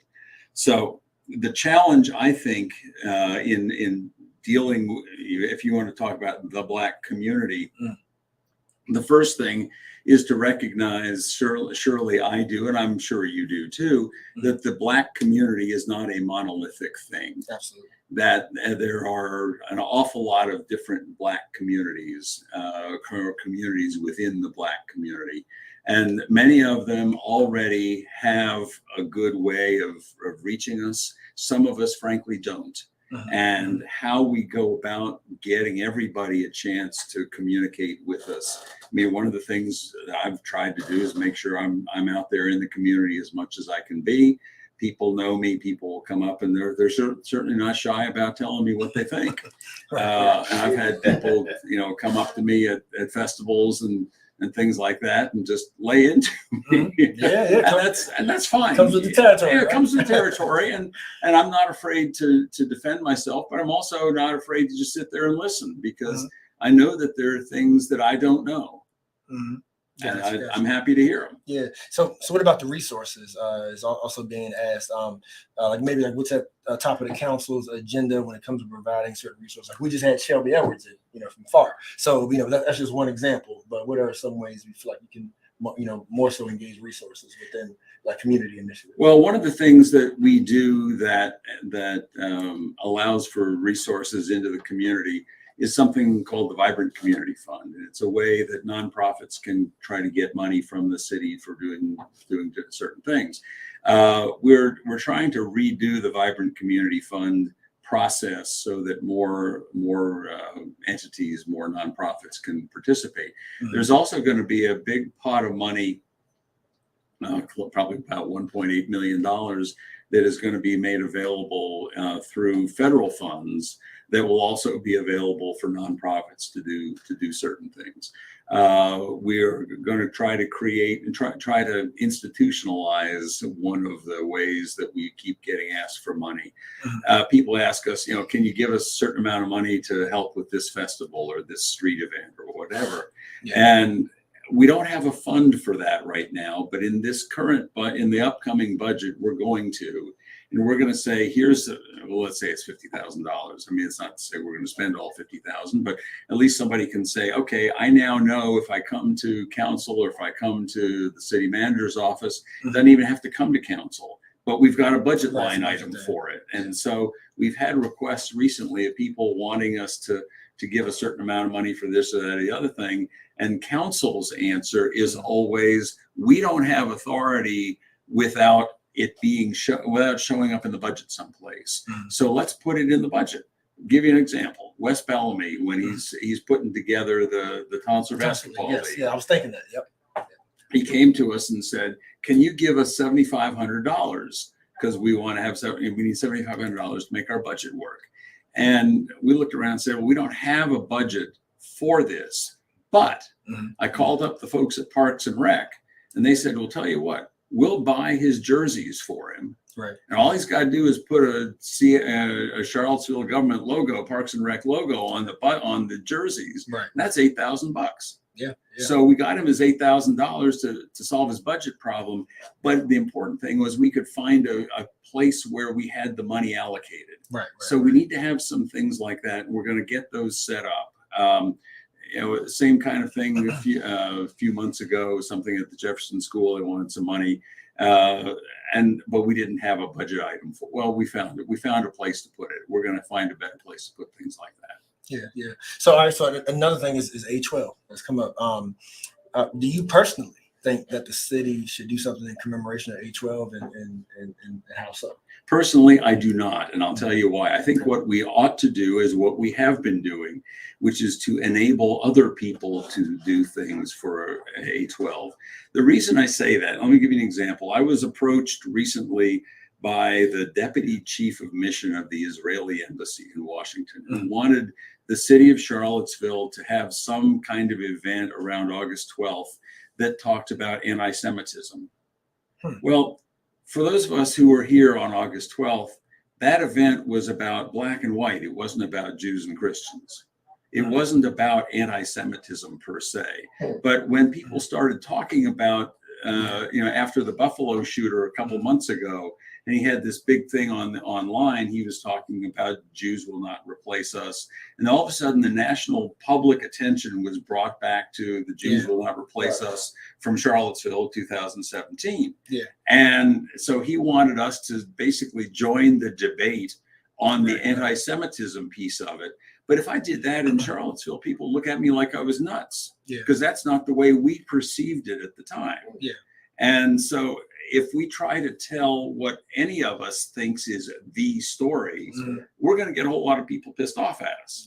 Which is one of the reasons I really like Amos's proposal to put the pictures up in the mall, up in the trees on the mall, and people can put their cameras on the QR code and then hear from the person in the picture that person's own experience. So we will have 15 different experiences of A12 put out there, and not just one sort of city approved version. We've also got photos that are a photo collection down at the Virginia Holocaust Museum in Richmond. We've got a photo collection that's starting up. I guess it probably has started up by now at the Small Library Collection in Charlottesville, the University of Virginia. At Ix Art Park, there's going to be a 3-day set of events over there. Daily Progress has got something going on. There are a lot of ways that it's going to happen, and it doesn't have to happen from the city council. Right. We can permit it to happen. We don't have to compete. We don't have to take over the space. We can say, y'all go do it. We're great. All behind you. Let's do it. But it doesn't have to be from us. Yeah, and unfortunately, A12 has become such a talking point, and people have gotten away from what actually happened. But last minute. I don't know how you gonna wrap this one up. But Chief Brackney, there was a lot of questions about that in regards to how is council looking for anything different, because the chief seemed to be, doing a lot of what the community wanted. It was what was even asked for when she was hired. So what's your approach right now? Because you understand the lawsuit and things going on, but what's going on with Chief Brackney right now? And would you consider rehiring Chief Brackney? Well, let me say this. She has sued me for $10 million. She sued me for $10 million. Supposedly I did in fact say this.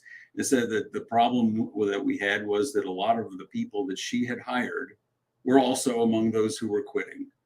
And I said that even some black women officers had quit. That got me sued for $10 million. That's essentially true. So my lawyers would probably tell me, don't you dare say a word. But I will say this overall. Chief Brackney, there's a basic premise that to be an agent of change, you need two things. You need a vision of what that change is going to be, and you need the ability to attract and retain a team who can implement that vision. Right. Chief Brackney, I'll give her credit for the vision, but we know that she was having a real problem trying to retain people. And we can talk about whether it was just the good old boys or just what, I don't know what, that's the sort of stuff that gets me sued for $10 million. But I will tell you that the one thing we do know is that she did not have the ability to attract and retain a team in the 3 years she was here that could implement the program she wanted to implement. Do you feel like she had the support to do so? She had the support on council to do so. She had the support in the city manager's office to do so. Whether she had, how she managed things within her own department is something that I don't know as much about, but I do know that she did not have the support within her department. Gotcha. Mayor Snook, thank you. Sure. Thank you. Glad to be here. And we look forward to having you back now. Yeah, you know where I am. All right. You got my email address. All right. So Razor, you feeling good, Aaron? Yeah, I'm good. All right. Okay. Miss Max, Sir Charles. Thank y'all, family. Hopefully we did it justice talking about this affordable housing. And stay tuned. IMHO Talk Show. You can re-listen to the episode as well. You know how we do on Sundays, y'all. You already heard Chucky Hayes. Next up, Cleve Logan and the Soul Lounge, y'all. Till next time, IMHO Talk Show. Thank you. Okay. Thank you very much. Let's can we get a picture? Absolutely. All right, well, you go over there. We'll get it out there. Some hair. Thank you so much. Good talk. You get a picture real quick?